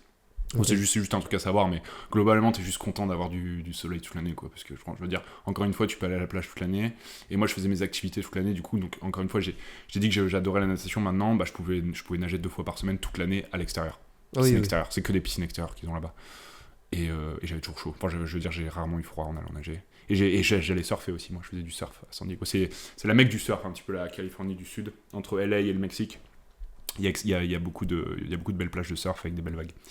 Oui, bah, c'est le cliché un peu la Californie, Ouais. Californie quoi. Oui, j'ai même pas besoin de le préciser en fait. La Californie, voilà, là où tu veux faire du surf, tu vas en Californie, tu Ouais. te prends pas la tête. Mais c'est pas un États-Unis, truc quoi. que j'ai bien aimé en faire, mais je suis vraiment pas devenu bon du tout. J'avais encore quand je suis parti, j'avais encore mon niveau de débutant où j'arrivais à peine à me lever, tu vois. Mais c'est agréable d'aller surfer quand il fait beau, parce que même si tu surfes pas, t'es quand même dans l'eau, t'es sur ta planche, il fait beau. Même quand la mer est calme, c'est agréable. Donc, du coup, t'as pas de vagues, mais la mer est calme, c'est hyper agréable. Puis t'es entre potes aussi, donc à la limite tu discutes, quoi. Et donc, toi, qu'est-ce qui. Parce que voilà, t'as quand même fait la majeure partie de tes études en France, à Paris, machin, enfin, Ouais. schéma un peu classique d'études supérieures. Là, t'es parti aux États-Unis. Qu'est-ce qui t'a le plus marqué? Qu'est-ce que voilà, on sait que t'as kiffé ton taf, t'as kiffé la météo, l'énergie, tout le rythme. Il y a des trucs que j'ai moins kiffé aussi, hein, quand même. Il y a Ouais, des trucs que j'ai moins mais kiffé. en fait, moi, ce qui m'intéresse aussi, c'est que donc t'as quitté un peu ton cercle familial, ton cercle social ici. T'es arrivé dans un pays et sur un continent que tu ne connaissais pas et où tu connaissais personne. Comment ça s'est fait cette intégration? Ça n'a pas Comment été toujours facile. Hein. même toi, Ouais. parce que oui, bah, c'est sûr que quand tu quittes ta zone de confort, il y a des moments qui sont très solitaires, c'est la mort. Tu as juste envie de te dire, putain, bah, ça me manque ma vie en France. J'ai envie d'aller au mais bar avec encore mes potes le vendredi mais non, soir. mais et ça n'a pas été facile. Hein. comment ça a été quoi ton cheminement là-dessus? Ça a été dur quand je suis arrivé à San Diego. À Berkeley, j'étais très vite dans ma zone de confort parce que j'ai retrouvé des Français, je sortais beaucoup. Mais je pense Donc que c'est au moment les où je suis études arrivé, directement quand t'es arrivé. les études, c'était trop bien. Franchement, j'ai très peu de choses négatives à dire sur mon année en master à Berkeley. Vraiment très peu. C'était probablement la meilleure année de ma vie. Quand je suis arrivé à San Diego, j'ai eu ce petit coup de blues, du coup, je pense quand même. Ça a été dur de commencer à San Diego. Ouais. Je suis arrivé tout seul là-bas. Et Parce que les potes que t'avais à Berkeley, ouais, ils sont pas restés à San Diego. Ils sont restés, certains sont partis sur la côte est, certains sont restés sur la baie de San Francisco, et il y a aussi tous les Français, beaucoup de Français qui sont retournés en France. Ok, ouais, quand même. Parce qu'ils n'avaient pas trouvé La majorité ou non, pas la majorité. La majorité, je dirais, est restée à San Francisco. Il y avait et c'est pour ça d'ailleurs que quand j'étais à San Diego, je faisais beaucoup d'allers-retours San Diego, San Francisco pour aller voir du coup mes potes qui étaient restés là-bas. Pas mal de Français, mais aussi des internationaux. Bah, si à 6 heures de voiture, tu faisais quoi? Tu faisais en train? Ah non, en avion. Mon Baptiste, le train aux États-Unis, vraiment? Ça n'existe pas. Le train aux États-Unis, c'est une calamité. On est les meilleurs en France pour ça. On est vraiment les meilleurs. Donc pas de train, non, l'avion. Voilà, donc où j'ai un bilan carbone désastreux, ça j'en suis conscient. Mais en même temps, comme je l'ai dit plus tôt, moi je kiffe tout ce qui est avion, donc ça me fait kiffer de prendre l'avion. Et puis c'est pratique quand même. Donc tu le faisais San Diego, San Francisco en moins d'1 heure et demie. Ok. Oui, donc t'es arrivé à San Diego, là tu te retrouves un peu plus solo dans ta vie après avoir vécu l'American Dream. L'année de fou, ouais, exactement. Et bon, donc ça a été assez difficile. Puis c'est peut-être finalement j'ai fini par quitter San Diego, tu vois. Donc finalement c'était pas là où j'étais le plus heureux. Je pense que c'était pas la ville qui me convenait. C'est très très loin. Voyager entre San Diego et Paris, donc pour l'avoir fait plusieurs fois, c'est très fatigant, très cher, oui, parce et très long. Même en étant là-bas, tu reviens quand même assez fréquemment. Ouais, 2 fois par an. 2 fois, 3, non? Cette année, ça va être plus que 2 parce que je suis à New York. Mais quand j'étais en Californie, c'était 2 fois par an, l'été et Noël. Donc la distance est un gros point faible pour moi. Le fait d'avoir beaucoup moins de Français, le fait de ne pas rejoindre une communauté de Français, ça m'a un peu attristé. Parce que les Français là-bas, il n'y a pas de jeunes, hein, c'est vraiment des familles qui s'installent pour être pépouses, très laid back. Et t'as essayé de rejoindre des communautés de Français j'ai complètement essayé. Oui, il y a pas mal de, il y a quelques VIE, quelques stagiaires, mais c'est des gens qui sont pas là, qui sont pas là-bas très longtemps, en fait, tu vois, des stages de quelques mois, donc du coup, bah, tu leur dis au revoir au bout d'un moment. Et je me suis pas fait de potes français. Enfin, si, je suis sorti avec des Français, j'ai fait quelques trucs avec des Français, j'ai fait 1 ou 2 road trips avec des Français.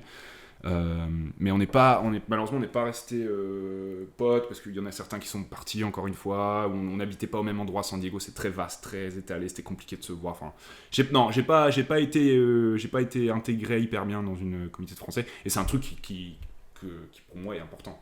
Moi je trouve que à New York je traîne en majeure partie du temps avec des Français maintenant que je suis à New York, parce qu'il y a beaucoup de Français. C'est des gens avec qui tu partages quand même beaucoup plus, donc notamment la langue. Et pourquoi justement il y a pas enfin les Américains sont des connards, ou il y a pas de oui, tellement... oui. Et je sais qu'il y a des gens qui seront d'accord avec moi, mais les Américains sont pas des connards, mais sont des gens non, bon, bah, on va expliquer comme il faut.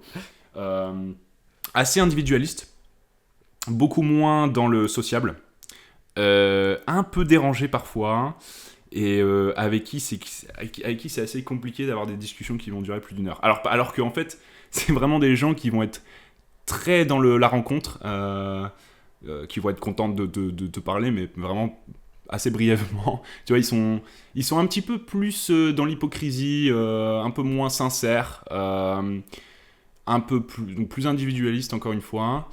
Et par rapport à des Français, ils n'ont pas les mêmes réflexes, ils ont pas le même mode de vie.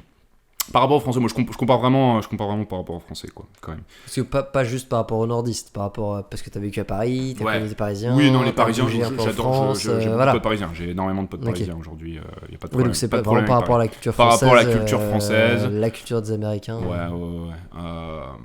Le fait d'être toujours dans l'extrême, soit d'être complètement introverti, soit d'être complètement extraverti. Le fait de... je sais pas. Le fait de faire beaucoup trop de sport, c'est un côté qui m'énerve aussi un petit peu, des gens qui vont penser qu'à leur corps. Des gens, tu vois, qui vont avoir des régimes hyper stricts. Parce que toi, t'avais envie d'aller... Moi, je suis bon vivant, quand même. T'avais envie d'aller prendre des pintes avec moi, des je suis potes. sportif, mais mollo, quoi. Et puis, je suis bon vivant. Moi, j'aime beaucoup sortir, faire la fête, tout ça. Et il y a peu d'Américains qui font vraiment la fête, en fait. C'est un peu problématique. De ceux que tu as rencontrés, en tout cas, pour l'instant. Pour l'instant, mais à San Diego, les gens, même le week-end, étaient rentrés chez eux à 23h.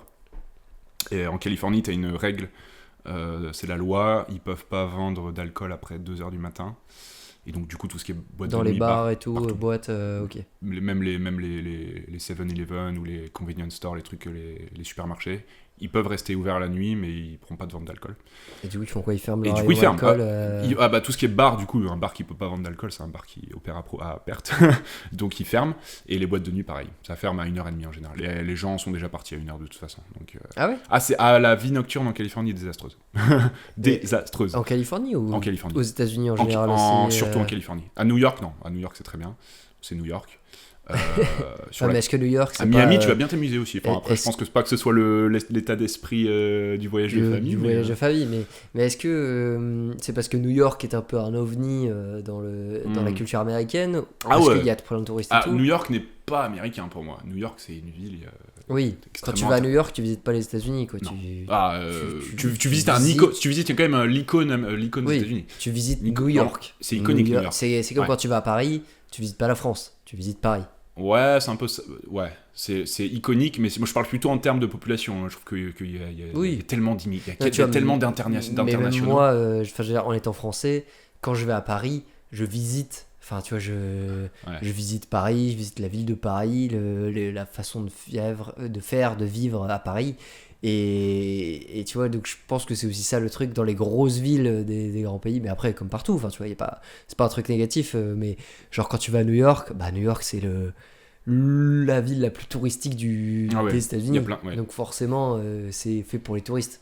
C'est fait si pour tu les vas à touristes. Paris en France, tu visites la ville la plus touristique de France. Ouais, mais c'est pas le but à la base. Le but. C'est devenu touristique. C'est devenu touristique parce qu'il y a beaucoup de gratte-ciel, il y a Central Park. Ouais, c'est iconique. Même tu vois en termes de business, quand tu fais des investissements ou que tu as des liens avec les États-Unis, tu te retrouves un peu à New York où tu as les centres économiques. Enfin voilà, c'est là où les choses se décident. C'est là où tout se passe. Et après, voilà, si tu veux vivre, par contre, aux États-Unis ou en France, tu vas ni à New York ni à Paris si tu veux vraiment connaître la vie, la culture du pays, quoi. Ouais. Mais alors, Donc, franchement, c'est à ça. part la culture américaine, j'ai encore du mal à mettre un mot, à vraiment décrire ce que c'est, mais oui, effectivement, tu vas plutôt dans le Midwest ou au Texas ou des trucs comme ça. Mais Où là, est-ce ça que va t'as être pas beaucoup du mal plus, à mettre ou à décrire ce que c'est ou à le vivre aussi parce que justement dans ce truc où je te disais est-ce que c'est vraiment un pays les États-Unis Oui, non. que de dire que c'est tellement large, c'est tellement étendu, c'est tellement d'États et de cultures différentes. Est-ce que il y a vraiment une culture des États-Unis où il n'y a pas une culture par État en fait Non, pas Est-ce par que État. chaque État est pas un pays en lui-même Oui, entier alors, politiquement et législativement, oui. Ça, c'est clair que Ouais. législativement, surtout, les États sont des, Mais sont tu vois, des genre, au pays. final, le Texas qui a une identité très forte. Ah oui. Et ils ont C'est même genre- leur propre. Alors, au Texas, ce qui est fou, c'est qu'ils partagent même pas le même réseau électrique. Ils ont leur propre réseau électrique. C'est des fous. Et ça marche très bien. C'est vraiment. En France, il faut faire la même chose. Regardez ce qui se passe au Texas. Les politiques français, s'il vous plaît, il faut faire pareil. Il faut revenir à une énergie pas chère. Enfin bref, je dérape. Mais ça veut dire que ouais, chaque État a sa culture, a son identité, a son, tu vois, genre Ouais. quand t'es habitant des États-Unis, tu dis pas, bah d'ailleurs, tu dis je suis américain, mais l'Amérique c'est le continent, mais tu vois. I am Au final, from. Ouais. c'est, tu vois, je suis en anglais, tu dis I'm American, mais oui, je viens d'Amérique. Ouais. Mais quand t'es aux États-Unis et que tu rencontres d'autres gens, tu dis pas genre I'm Ah non, American. tu dis là où tu viens. Tu vois, c'est comme I'm si from, c'est I'm- comme si en France tu disais je suis européen et que tu rencontres d'autres Européens, tu dis Les I'm gens- European. Non, Non, ça tu n'a dis je suis français. C'est vrai. Là, quand t'es en Amérique aux États-Unis, tu dis ah bah je suis texan, ah bah je suis californien, ah bah Ouais. je suis machin, tu vois. C'est clair. Et surtout parce que t'es voué à beaucoup bouger. Aujourd'hui, les gens qui sont à New York, il y en a très peu qui ont grandi à New York. Ils viennent tous de pays différents et même d'États et de pays différents. Ouais. Et puis Donc les c'est- gens sont très fiers de leurs origines. quand Ça, c'est t'habites clair. à New York, t'habites une partie de ta vie à New York, mais en vrai Ouais. tu fais rarement toute ta vie. Tu fais rarement toute ta vie à New Enfin, en York. tout cas, ça, c'est clair. les portraits de vie et les personnes que je connais qui ont vécu à New York ont jamais fait toute leur vie à New York. Toi. Non, non. Et toi, justement, aujourd'hui, t'es arrivé à New York. Ouais. Bah, il y a un mois là. T'es arrivé à New York il y a un mois. C'est toi sans. Euh, J'adore. comment tu te projettes Ouais. Donc là t'es en coloc avec des Français. Ouais, ça y est. Donc t'es avec 3 Français. Je suis avec 3 Français, ouais. 2 3 Français, une Français. Française, ouais. Et donc avec chacun des parcours de vie différents, Ah machin oui. et tout, vous êtes tous retrouvés là. C'est ça, c'est le.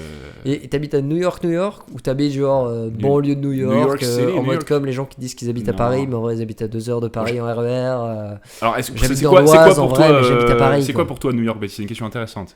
Qu'est-ce qui constitue géographiquement la ville de New York? Franchement, pas. je m'y connais pas assez en géographie Mais pour tu- te donc répondre t'as, précisément sur la question, mais tu vois, est-ce c'est que les gens qui disent j'habite à Paris, Ouais. mais en vrai, si tu prends un train, que tu vas descendre en gare du Nord et qu'ensuite t'as encore 2 heures de RER pour aller chez eux, je considère pas ça comme Paris, tu vois. Peut-être que c'est Non. vraiment mon côté provincial. C'est pas qui l'agglomération, marche ouais, je pas suis le d'accord truc, avec tu toi. vois. Paris, c'est les 20 Euh, arrondissements. Si t'es pas dans un des 20 arrondissements, c'est mort. Oui, tu vois. You're not from Paris.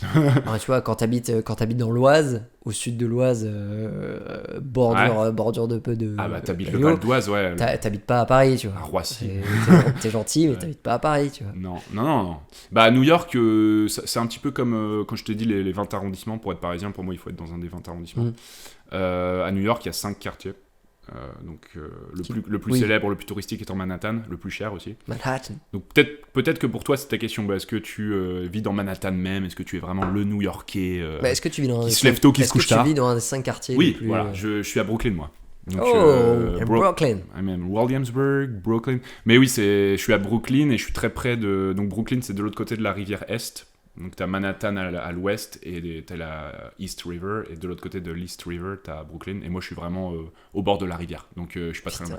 Je suis pas très en métro, je suis à un quart d'heure de Manhattan en métro. Ouais, Je suis à 5 stations. Mais t'habites à Brooklyn déjà. Enfin, tu vois, le fait d'habiter à Je Brooklyn, suis à New York, je suis un New-Yorkais. Je suis vous êtes complètement New-Yorkais, ça y est. Là, depuis un mois, vous êtes Mais c'était le but, j'allais pas me foutre dans le New Jersey ou sur Long Island, non. Non, ça aurait été nul ça. Et alors, c'est quoi l'objectif là, maintenant que t'es arrivé à New York? Parce que donc, t'as toujours ton taf à San Diego. Ouais, je suis basé, toujours Donc là, le taf basé t'es à San Diego. full télétravail, Full télétravail. habitant. Donc, c'est-à-dire que tu pouvais habiter où tu voulais. C'est ça. Donc Dans le au mois de monde même. janvier, j'ai joué cash avec l'équipe et avec mon boss surtout, et je lui ai dit que ça faisait longtemps que j'étais à San Diego, que j'avais besoin de changement. Et tu pouvais habiter où tu voulais dans Et le que monde. je voulais. Ah non, pas dans le monde par contre. Il fallait que tu restes aux États-Unis. Ah, je pense que oui. Je pense que oui quand même. Parce qu'au final, là, de New D'un York. point de vue fiscal, d'un Non. point de vue fiscal. Non, mais moi, je disais juste surtout en termes de décalage horaire. New York, San Ouais, Diego, 3 heures. t'as quand même 3 heures de décalage horaire. Ouais, quand même, ouais. Déjà, tu vois, dans le truc du pays, continent, machin, t'es quand même dans le même pays, t'as 3 heures de décalage horaire, tu vois. Ouais. T'as quand même un truc de. On s'appelle à 17h. Bon, non, pour Je moi, il suis en sera train de 20h, manger, je serai à l'apéro, quoi. Donc, ouais. Non, c'est vraiment pas un problème. mais genre, t'aurais pas pu aller habiter. Je vais regarder une carte en même temps, avant de dire des conneries. Tu vois, genre en Australie, par exemple. Oh. Ah non, là, ça aurait été trop de décalage horaire. Il y a combien entre. Oui, non. Enfin, je sais pas, San Diego. Bah, entre San Diego et la France, déjà, t'as 9 heures, puis entre la France et l'Australie, tu dois avoir 8 heures. Ok, ouais. 17 heures de décalage, Ouais, bonjour. c'est le même. Ah, ok. bonjour, 17 heures de décalage, non merci. Ok. Non, parce que là, pour le boulot, ça aurait pas marché. Mais Parce du coup, que la réunion à 9h30 du matin, la réunion que j'ai tous les jours à 9h30 du matin en Californie, ça aurait été du coup 3h30. Et du coup, tu c'est l'as 2h30 du matin. à. Là, Toi, tu l'as à midi, du je coup. l'ai à midi et demi, ouais. Ouais, ok. Ouais. Alors, C'est mieux dans ce sens-là que dans le sens. c'est midi et demi, Si c'est tu l'as à mieux que 6h30 du 2h30. matin, si tu l'as à 6h30 du mat tous les matins, Ouais. c'est chiant, quoi. Ça fait une journée qui commence bien, quoi. Non, c'est chiant. Et, Ouais. mais donc, toi, t'avais cette volonté de vouloir habiter à New York. Ah ouais, carrément. Vraiment, donc encore une fois, iconique. Et puis, je me suis dit, quitte aux États-Unis, autant directement aller dans ce qu'il y a de plus iconique aux États-Unis et de vivre le truc à fond, quoi. J'avais vraiment envie de vivre le truc à fond. Je commençais à m'ennuyer un petit peu à San Diego pour les raisons que je t'ai expliquées. Ah ouais. Même si le surf, tout ça, c'était bien sympa. Donc, vivre à New York pour vivre, pour être renforcé un petit peu, pour être plus dans ce côté sociable, quoi, je dirais. Me construire un vrai réseau, avoir des vrais potes. D'ailleurs, c'est le cas tout de suite. Hein. Enfin, franchement, j'ai très très vite accroché avec beaucoup de monde, et c'est ce qui me manquait, je pense. Donc, et puis je sais pas, le fait aussi d'être dans une ville où tout le monde a un super taf, donc potentiellement aussi des nouvelles opportunités pour moi. C'est très prometteur quand même d'être à New York. Donc moi qui suis quand même quelqu'un d'assez ambitieux, je suis content d'être là-bas, quoi. Ça me correspond plutôt bien. Parce que tu vois, je pense que un jour peut-être. Aujourd'hui, j'ai un visa qui est très bien, et j'ai d'ailleurs beaucoup de chance de l'avoir, ce visa, parce que je l'ai gagné à la loterie. Une loterie où il y avait. C'est-à-dire. Donc c'est vraiment le cas de le dire. Bah alors aux États-Unis, ils se font pas chier, hein. Ils font des loteries pour attribuer des visas. Ils se font vraiment pas chier, les mecs. C'est-à-dire quoi? T'as toujours qui Loterie. postule. Alors il faut un tirage au sort. Il faut quand même avoir un diplôme. Donc pour cette loterie-là, en l'occurrence, il y a quand même des conditions. C'est qu'il faut avoir un diplôme américain, donc que j'avais, et il faut être embauché aux États-Unis, donc ce que j'étais aussi. Et si tu as ces deux conditions-là de remplies, après c'est ton entreprise qui t'inscrit, qui va te sponsoriser, ils appellent ça. Donc c'est l'entreprise s'occupe de toi, t'inscris à la loterie, paye les frais d'avocat, tout ça, c'est un petit prix. Mais pour une entreprise, ça revient à pas grand-chose. Et l'idée, c'est que si tu remportes la loterie, en tant que du coup étranger, tu peux travailler pour eux plus longtemps, quoi. C'est un petit peu pour ça qu'ils font ça. Et ton visa, tu dois le renouveler Je dois le renouveler au bout de 3 ans pour 3 ans supplémentaires. Donc en tout, ça dure 6 ans. Et j'ai commencé ça en 2023, donc ça veut dire que là, avec le visa que j'ai actuellement, je peux rester jusqu'à 2029. Et qu'est-ce qui se passe après 2029? Et j'ai beaucoup de chance. Et après 2029, donc je devrais soit changer de visa, soit quitter le pays. Voilà, c'est aussi simple que ça. Ok. Alors donc ce que beaucoup de gens font après ces 6 ans, c'est que, et qui veulent vraiment rester, c'est qu'ils prennent une green card. La green card qui est la carte de residency. Donc, tu es officiel, tu n'es pas citoyen, mais tu es quasiment citoyen, tu es résident américain. Et c'est quoi les critères pour avoir la green card? Alors c'est un peu pour avoir la green card, encore une fois, tu as plusieurs moyens de l'avoir. Tu peux épouser une américaine, ton entreprise peut faire une deuxième procédure qui est un petit peu plus pénible financièrement, et c'est un peu plus long à faire aussi. Et si tu veux avoir une green card, tu peux aussi, il y a plusieurs moyens de postuler en fait. Tu peux aussi être entrepreneur, tu peux aussi vouloir investir de l'argent dans quelque chose. Mais c'est vrai que c'est quand même assez compliqué. En tout cas, c'est pas une loterie, mais c'est quand même vraiment une candidature à faire. Mais c'est faisable. Ouais. C'est complètement. Là, si vraiment je veux le faire, j'ai le temps en tout cas, et je pense que ça peut marcher. Ok. Il faut que j'en discute avec l'entreprise et tout ça, mais c'est un processus plus long, mais c'est largement faisable. Et alors, toi, comment aujourd'hui? Non, aujourd'hui, je le fais pas. Non, mais. Ouais. Aujourd'hui, j'ai pas toujours pas envie de le faire. Mais ça va. T'as le temps. Ouais, j'ai encore jusqu'à 2029. Ouais. Oui, ça va. T'as encore 4 ans, Ouais. 4 belles années avant de. C'est ça. Enfin, au moins 3 ans avant de te poser la question. C'est ça. Et donc là, aujourd'hui, tu es à New York. Mhm. Ça y est, t'as atteint l'objectif de. Tu peux mettre cette ligne sur le CV de ta vie et sur ton CV professionnel déjà, de dire j'ai Ouais. habité à New York, machin. Mhm. Comment tu te projettes Je sais pas. C'est quoi la suite? Qu'est-ce que tu... Est-ce que tu te dis, ok, je me laisse 1 an, je verrai après? Je suis quelqu'un Est-ce qui que me je projette. projette 3 ans? J'ai du mal à me projeter. Je suis quelqu'un qui me projette assez mal. Je sais pas toi. Bah écoute... Est-ce que toi, tu sais où tu es dans un an? Absolument pas. Ouais. Mais en fait, je fais pas de plan, sur plusieurs années, mais je me pose beaucoup de questions au quotidien. Mhm. Donc, je me dis juste, ok, je suis trop bien là. J'essaie d'améliorer ce côté de ma vie. Ok, maintenant j'essaie d'améliorer celui-là, machin, et d'améliorer un peu le tout I au see. quotidien. Mais sans me dire, il faut que je sois pas là dans 1 an, quoi. Où il faut que j'ai. Sauf s'il y a un truc qui est vraiment nul dans ma vie aujourd'hui et que je n'aime plus du tout. Là, je vais me dire, ok, dans 1 an, je veux plus être là, mais être à un autre endroit, quoi. Enfin, que ce soit professionnellement, personnellement, géographiquement, tu vois. Ouais. Mais j'ai pas de. Enfin voilà, aujourd'hui, là, j'ai mon taf. Et j'ai trouvé un taf qui me plaît, donc j'ai trouvé un appart à côté qui est cool aussi. Je suis content dans ma vie, machin. Mais je peux pas dire si dans 1 an je serai toujours là, je reste à là, je reste à appart là. Enfin, en fait, tout est un peu imbriqué ensemble, mais je fais pas de plan non plus. Mais tu vois, moi, je suis pas parti à New York, ça y est, tu vois. Enfin, c'est pas. Je trouve que c'est quand même un plus gros choix de vie Comme toi. de vivre à New York aujourd'hui. Et pourtant, tu vois, non, franchement, je me projette pas. Le fait de partir à New York, tu vois, c'était vraiment, ça s'est fait sur un coup de tête. En 2 mois, j'avais fait mes bagages et j'avais pris mon billet d'avion et j'étais parti vivre là-bas.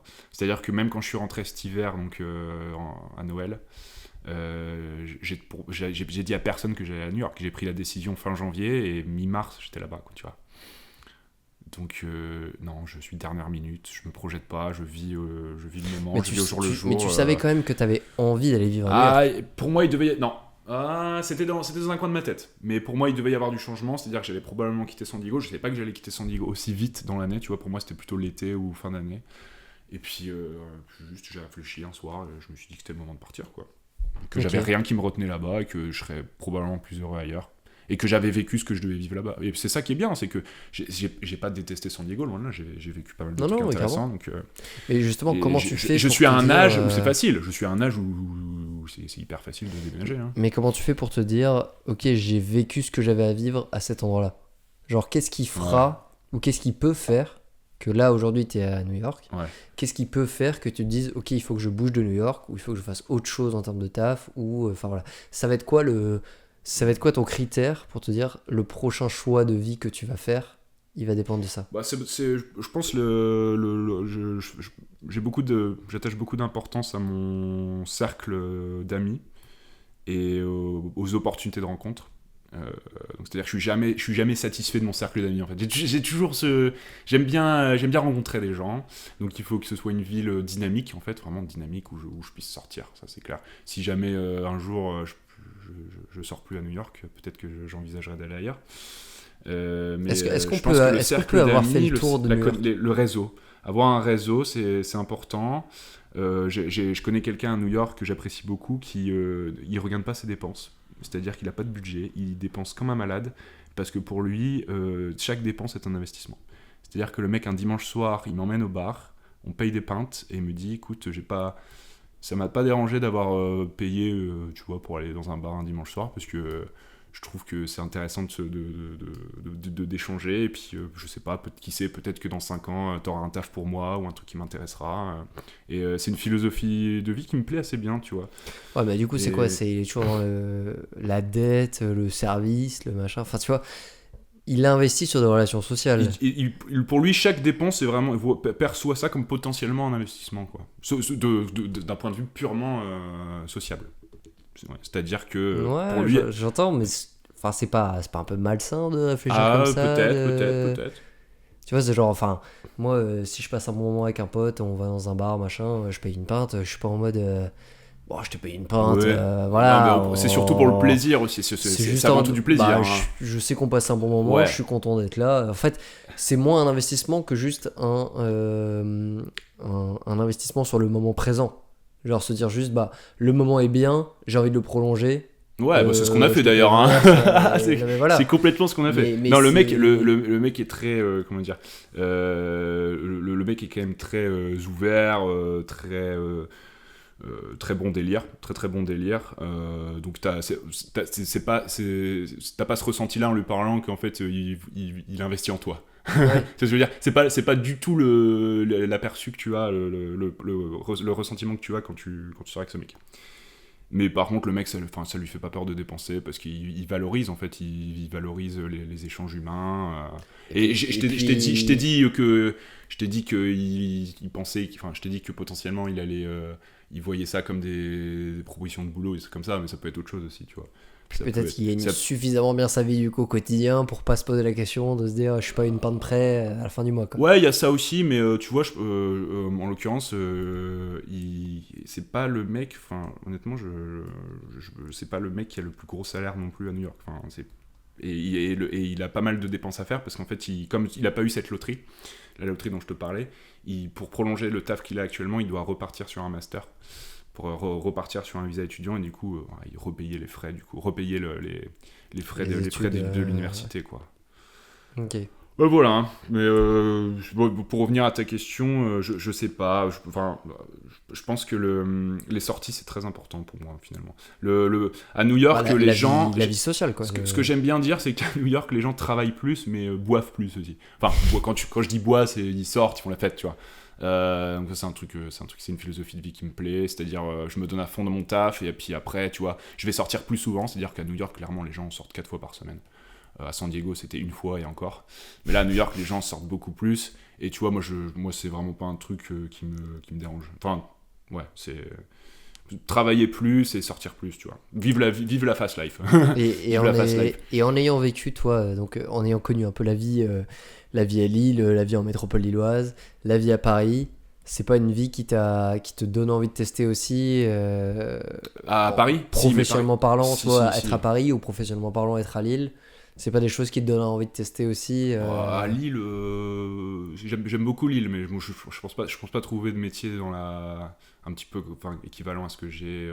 Tu vois, parce qu'il y a le côté pro, à Paris peut-être, et il y a le côté perso aussi, où je sais que t'as pas mal de potes ici à Lille. Ouais.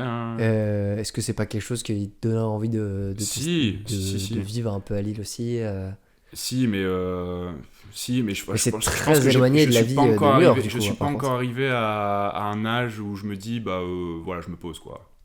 Donc tant que j'ai pas envie de me poser, d'avoir une maison et tout ça, je pense que il faut que je voyage et il faut que je reste aux États-Unis parce que il y a beaucoup de gens que j'ai rencontrés à New York que j'aime beaucoup, avec qui j'ai déjà noué des très bons liens et le travail, encore une fois, ça me plaît beaucoup. Donc quand tu te plais à un endroit, même si tu es attaché aussi à ta terre natale, je pense que c'est pas forcément une bonne idée de partir, quoi.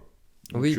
Je ne sais pas, mais moi je me vois pas résider aux États-Unis toute ma vie. Enfin, c'est pas quelque chose que j'envisage actuellement. Je m'imagine pas aux États-Unis toute ma vie. Ça c'est sûr et certain.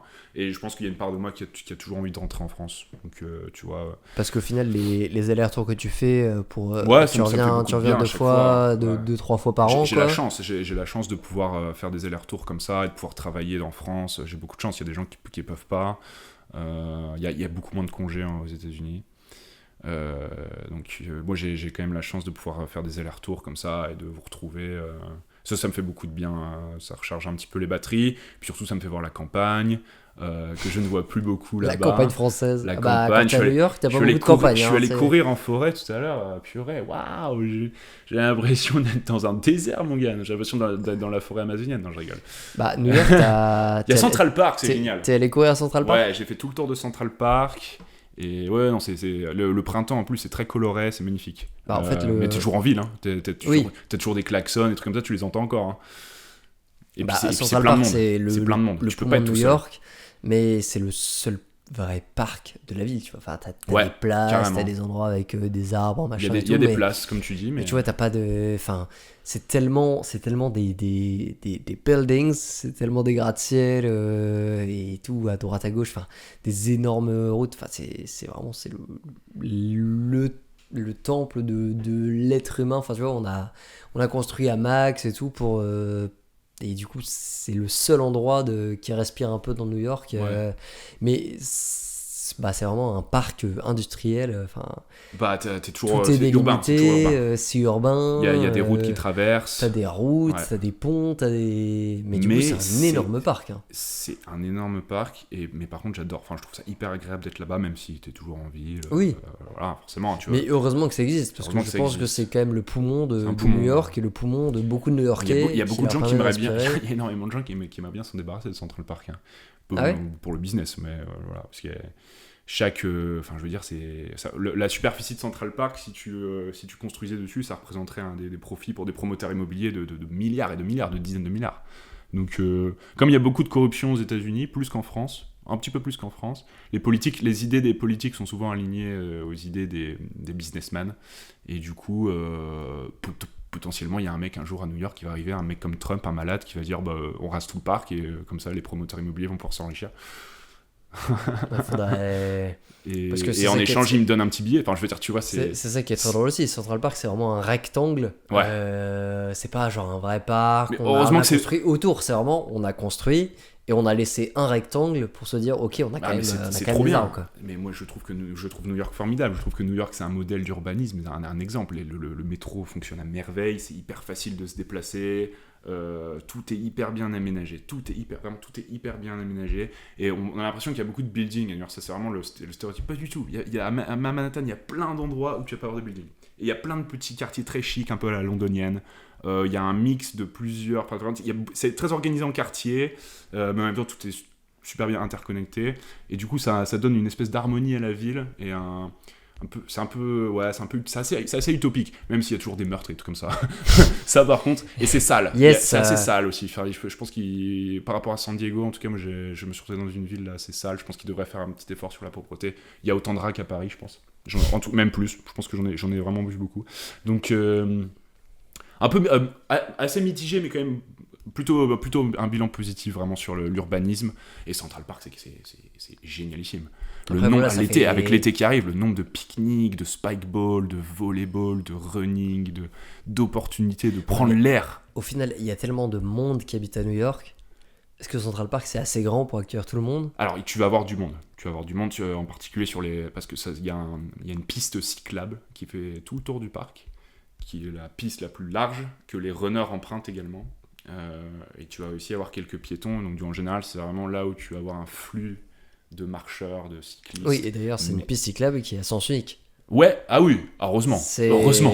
Ah, les gens vont très vite. C'est plus, c'est plus un parc où tu te balades machin. T'as une piste cyclable qui traverse le parc. Ouais. Mais il y a un sens de circulation. Il y a totalement un sens de circulation. N'allez pas faire le tour en sens inverse, c'est une mauvaise idée. Ouais. Parce que les New-Yorkais sont très rudes. Les New-Yorkais peuvent être très très rudes, donc allez pas vous faire engueuler par un Oui, je sais que. Allez pas provoquer un accident, surtout ça va vous coûter cher aussi en hôpitaux et en frais d'avocat. J'ai eu la chance d'aller faire un peu de vélo à Central Park. Ah oui, donc tu dis ça en connaissance de cause. Oui, c'est ça. D'accord. Et enfin, je sais pas, donc on était en famille, je pars un peu devant et machin, et puis à un moment ils ont dû s'arrêter. Donc moi je remonte le truc en sens inverse. Mais sur 300 mètres, tu vois. Bah, j'ai croisé plein de vélos et de gens qui arrivaient donc dans le sens de circulation et qui m'ont engueulé. Ah ouais, ça m'étonne pas. Et j'étais en mode, mais calmez-vous, je remonte, je rattrape quelqu'un qui s'est arrêté plus tôt, quoi. Ça, c'est un petit peu, c'est très américain, ça, d'engueuler des gens qui respectent pas les règles comme ça. C'est un petit côté américain aussi. Alors que t'as l'impression que justement, la mentalité américaine, c'est les règles, voilà, elles sont faites pour se dire, ok, mais par contre, dès que tu les respectes pas, tu te fais vraiment engueuler par... Les gens sont assez amers là-dessus, ouais. Les gens aiment pas être dérangés dans leur routine, tu sais, le mec qui va te croiser. Mais tu vois, t'as envie de te dire, l'Amérique c'est la liberté, je suis dans un parc, il n'y a pas de pression, machin. T'es pas dans un parc, mon pote, t'es à Central Park et tu vas suivre le sens de circulation ou tu vas aller te faire foutre, quoi. Bah, c'est ça, c'est que.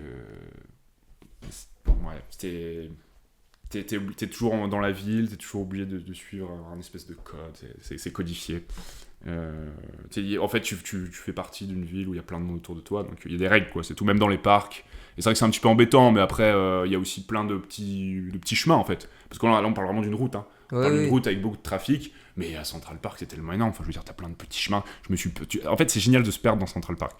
Parce que tu peux trouver des fontaines, des petits bois comme ça c'est très, il y a beaucoup d'endroits assez différents où chacun peut trouver son compte. Enfin, je veux dire, tu peux faire un pique-nique dans un bois et pas croiser trop de monde, tu vois, tu peux réussir à t'isoler quand même assez facilement. Oui. Mais par contre, là, il va falloir aller au nord, mais Central Park Sud, là, c'est en général, en particulier quand il fait beau, c'est complètement bondé, un petit peu moins agréable. Mais bon, les New-Yorkais, en fait, ont tellement l'habitude d'être entourés de plein de monde que pour eux, ça les dérange pas, quoi. Oui, c'est ça. Mais c'est pas le bois de, je sais pas, quel exemple tu veux donner ici J'ai pas d'équivalent. Moi, j'ai envie de me dire que je connais la Citadelle à Lille, qui, Ouais, la Citadelle, qui est aussi c'est sympa. très vite remplie en été, Ah bah oui, dès qu'il fait évidemment, beau. hein. Mais c'est proportionnel à la taille de la ville à côté aussi. Lille, c'est une ville où tu peux tout faire à pied. Ah, j'adore. Paris, c'est pas le cas, par exemple. Ah ouais. Mais Paris, il y a plus de bois, il y a plus de parcs. Il y a le bois de Vincennes notamment qui est assez large. Mais je ne vis pas à Paris et je pourrais pas donner mon avis sur la situation. Mais c'est sûr que voilà, les gens qui habitent en ville, dès qu'il fait beau, ils sont quand même contents d'avoir un peu de verdure, d'avoir un coin d'herbe pour aller respirer, quoi. Ah, moi je suis content en tout cas, c'est cool. C'est agréable. Ouais, donc aujourd'hui, San Francisco, San Diego, New York. Est-ce qu'il y a une autre ville ou un autre endroit des États-Unis que tu aimerais aller tester? Pour l'instant, je vois pas m'installer ailleurs, c'est normal, je viens d'arriver. Mais si je devais te donner un nom de ville, ce serait probablement Chicago ou Boston, qui sont deux villes aussi du nord-est. Boston est dans le Massachusetts et Chicago c'est dans l'Illinois. Chicago c'est le lac Michigan, donc qui est une ville plus petite que New York mais tout aussi dynamique avec t'as le lac, donc être au bord d'un lac c'est quand même quelque chose de très très sympa, je pense. Et c'est plus au nord, c'est plus frais. Chicago c'est à petit peu près à la même hauteur, par contre c'est un poil plus à l'ouest. Vraiment à l'ouest, peut-être 1h30, 2 heures d'avion vers l'ouest, mais t'es au bord du lac Michigan. Et donc Chicago, donc un petit peu le modèle new-yorkais mais en plus petit, en miniature, avec un lac, donc très agréable. Et Boston, pas du tout le même style, beaucoup plus européen, très peu de gratte-ciel, et un urbanisme très à l'européenne. Donc pour me rappeler un petit peu l'Europe, Boston c'est très sympa. Puis Boston c'est à côté de pas mal c'est pas loin du Canada et c'est pas loin du ski et c'est pas loin de certains. Un petit peu plus dans la nature, il y a beaucoup de parcs nationaux autour, donc ça aussi c'est un point assez fort. Mais je me vois pas retourner dans l'ouest ou je me vois pas aller plus au sud. Je pense que le nord-est c'est très sympa. Quand t'as cet âge-là, le nord-est c'est hyper cool, il y a plein de jeunes, il y a plein d'emplois. Boston c'est une ville très tech, donc si je devais choisir maintenant, je pense que j'irais dans une de ces deux villes. Voilà. C'est bien de bien se renseigner un peu sur la géographie, voilà, les autres coins que tu pourras aller visiter et tout. Et j'ai envie de dire, c'est un peu ceci qui conclut notre épopée aux États-Unis. C'est parce qu'on pourrait en parler encore longtemps. On a parlé que de ça, mais bon, je comprends. Mais oui, non, forcément. Et est-ce que toi, t'as un truc à dire pour conclure un peu ce voyage en Amérique? Un truc à dire pour conclure. Ce voyage aux États-Unis. Un truc à dire pour conclure. Pour conclure sur la vie aux États-Unis par rapport à la vie en France. Ouais, bah écoute, des points négatifs. Où t'en es dans ta vie aujourd'hui? Des points positifs, hein, mais moi j'aime bien les points positifs, donc c'est pour ça que je suis resté là-bas, quoi. Si je devais faire une synthèse un peu conne. Et non, je suis très content, ça se passe très bien, j'ai de la chance aussi, donc j'ai beaucoup de chance pour tout ce qui m'est arrivé, la loterie, le boulot, tout ça, c'est quand même, il y a une grosse part de chance là-dedans. Donc je remercie ma bonne étoile, voilà. Je suis très, très reconnaissant pour tous les gens que j'ai rencontrés, mais ça n'a pas forcément été très facile avec tout le monde. Hein. Je me suis pas fait que des amis.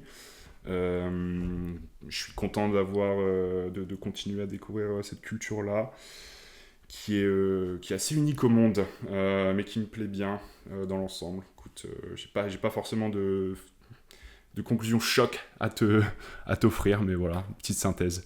On n'est pas là pour faire la couverture, la 4ème de couverture de Sans Prétention. Mais on mettra un commentaire si ça me revient. Voilà, t'iras commenter aussi à ton tour. J'irai commenter s'il y a un truc qui me revient. Bah, j'espère. L'espace commentaire est fait pour ça en tout cas. Ouais. Et non, mais parle-moi un petit peu de toi, parce que Baptiste va aux États-Unis dans 3 jours, hein, qui est d'ailleurs le jour de mon anniversaire. Donc il sera dans l'avion, pendant mon anniversaire. C'est vrai que c'est assez paradoxal de se dire que toi tu reviens aux États-Unis. Ouais. Et moi je pars aux États-Unis. Il y a eu un petit overlap, on a permis de faire ça. Malheureusement, heureusement on a réussi à se croiser. Heureusement que je suis rentré un lundi et pas le samedi. Mais non, écoute, je vais aller tester un peu la vie en Floride, du côté de Miami. Alors j'ai fait Miami. Je connais. C'est pas la ville que j'ai le plus visité. J'étais là-bas en télétravail. Donc en fait, j'ai visité que le week-end parce que le reste du temps, on logeait dans un hôtel. Même pas, on est logé dans les appartements les appartements l'appartement des grands-parents d'une copine. Et du coup, j'étais en télétravail à 45 minutes de Miami, donc j'ai visité que le week-end. Mais c'est extrêmement. Donc la plage là-bas, c'est incroyable. C'est vraiment pour moi, c'est unique au monde. C'est le fait d'être sur une plage avec des gratte-ciel vraiment en bord de mer. Ouais. Et les levées de soleil, toi qui aimes bien courir, il faudra que tu ailles te faire une digue un matin pendant le lever du soleil, c'est très sympa. Est-ce que les gens sont sportifs en Floride? Les gens sont assez sportifs. Aux États-Unis en général, oui, j'ai l'impression. Oui, les gens sont sportifs, mais tu sais, ça va d'une extrême à l'autre, toujours comme aux États-Unis. Ouais. Il y a des gens qui sont pas du tout sportifs. En Floride, je pense pas qu'ils soient plus sportifs qu'autre chose. T'as le Grand Prix de Miami, là, c'est incroyable en plus. T'es au courant. T'as le Grand Prix de Miami. Écoute, j'ai pas eu de place, mais je suivrai un peu l'actu en étant à côté, quoi. Non, mais à Miami, tu vas profiter de la culture un petit peu cubaine. Donc il faut que tu essaies de goûter la ropa vieja, qui est la spécialité là-bas. La spécialité cubaine, c'est du bœuf un peu séché, la poitrine de bœuf. Et le sandwich cubain. Le sandwich cubain, je t'en dis pas plus, tu découvriras. Mais voilà, sandwich cubain et ropa vieja. Je sais même pas si c'est vraiment un sandwich. Et puis les mojitos, hein, quand même. Bah, j'espère bien. Ah, mais ils boivent tous du mojito là-bas. Bon, c'est 20 balles le mojito. On va surtout avoir un choc de température, de rythme. Enfin voilà, nous en avril en France, là on a une petite période de chaleur qui est très cool. On va quand même être surpris en termes de chaleur. Alors, c'est hyper humide. Ouais. Ah, tu vas le sentir direct quand tu vas sortir de l'aéroport. Tu vas sentir qu'il y a un truc qui cloche, bah, c'est l'humidité. Bon, je sais pas combien de temps tu vas là-bas, mais peut-être que tu t'arriveras à t'habituer. Je sais pas. Mais oui, non, il fait chaud, mais c'est une chaleur très humide. Hein. Oui, très bah humide. c'est. Ouais. Donc, ouais, et puis tu faut que tu ailles à Miami Beach. Ça, c'est un incontournable. J'ai pas énormément de recommandations. La bouffe cubaine, Miami Beach et le footing en sunrise. C'est très sympa. Sunrise et sunset aussi, du coup. Et je sais pas si t'as vu, mais les prix d'avion pour les États-Unis, déjà l'euro, le dollar qui s'est effondré récemment à cause des tarifs, parce qu'ils réindustrialisent le pays et du coup ils vont beaucoup moins importer, beaucoup plus exporter. Enfin bref, mais le dollar a chuté. Et donc du coup toutes les dépenses que tu vas faire, donc je sais pas, ton mojito à 20 balles, il y a encore quelques mois ça aurait été donc $20 ça aurait été 19,50 €, quoi, quasiment 20 €, voilà, ça tombe à 17. Donc tu vas économiser 2,50 €. Oui, donc c'est rentable, donc il faut partir aux États-Unis en ce moment. Alors, et surtout, donc, il faut partir aux États-Unis en ce moment parce que les demandes pour partir aux États-Unis n'ont jamais été aussi faibles avec Trump et tout ça. Donc les prix d'avion ont chuté, mais alors littéralement chuté. C'est-à-dire qu'aujourd'hui, là, donc, tu prends un billet, tu vas sur le site French Bee, tu peux aller à Los Angeles pour 180 €. Ok. C'est même pas une blague. Tu peux aller à Los Angeles pour 180 €. C'est un aller-retour Lille-Marseille en train. Voilà. Parce que personne ne va aller aux États-Unis en ce moment. Et les billets d'avion coûtent que dalle et le dollar a chuté, donc toutes les dépenses que vous allez faire là-bas avec ta famille vont vous coûter moins cher en euros. Voilà. Très bien. Et bah, hâte d'y être. Oui, puis tu vas t'amuser. C'est bien, tu connais New York, puis maintenant tu vas connaître Miami. C'est assez différent. Merci beaucoup, Gaspard, pour cet épisode. Ouais, merci à toi, c'était très sympa.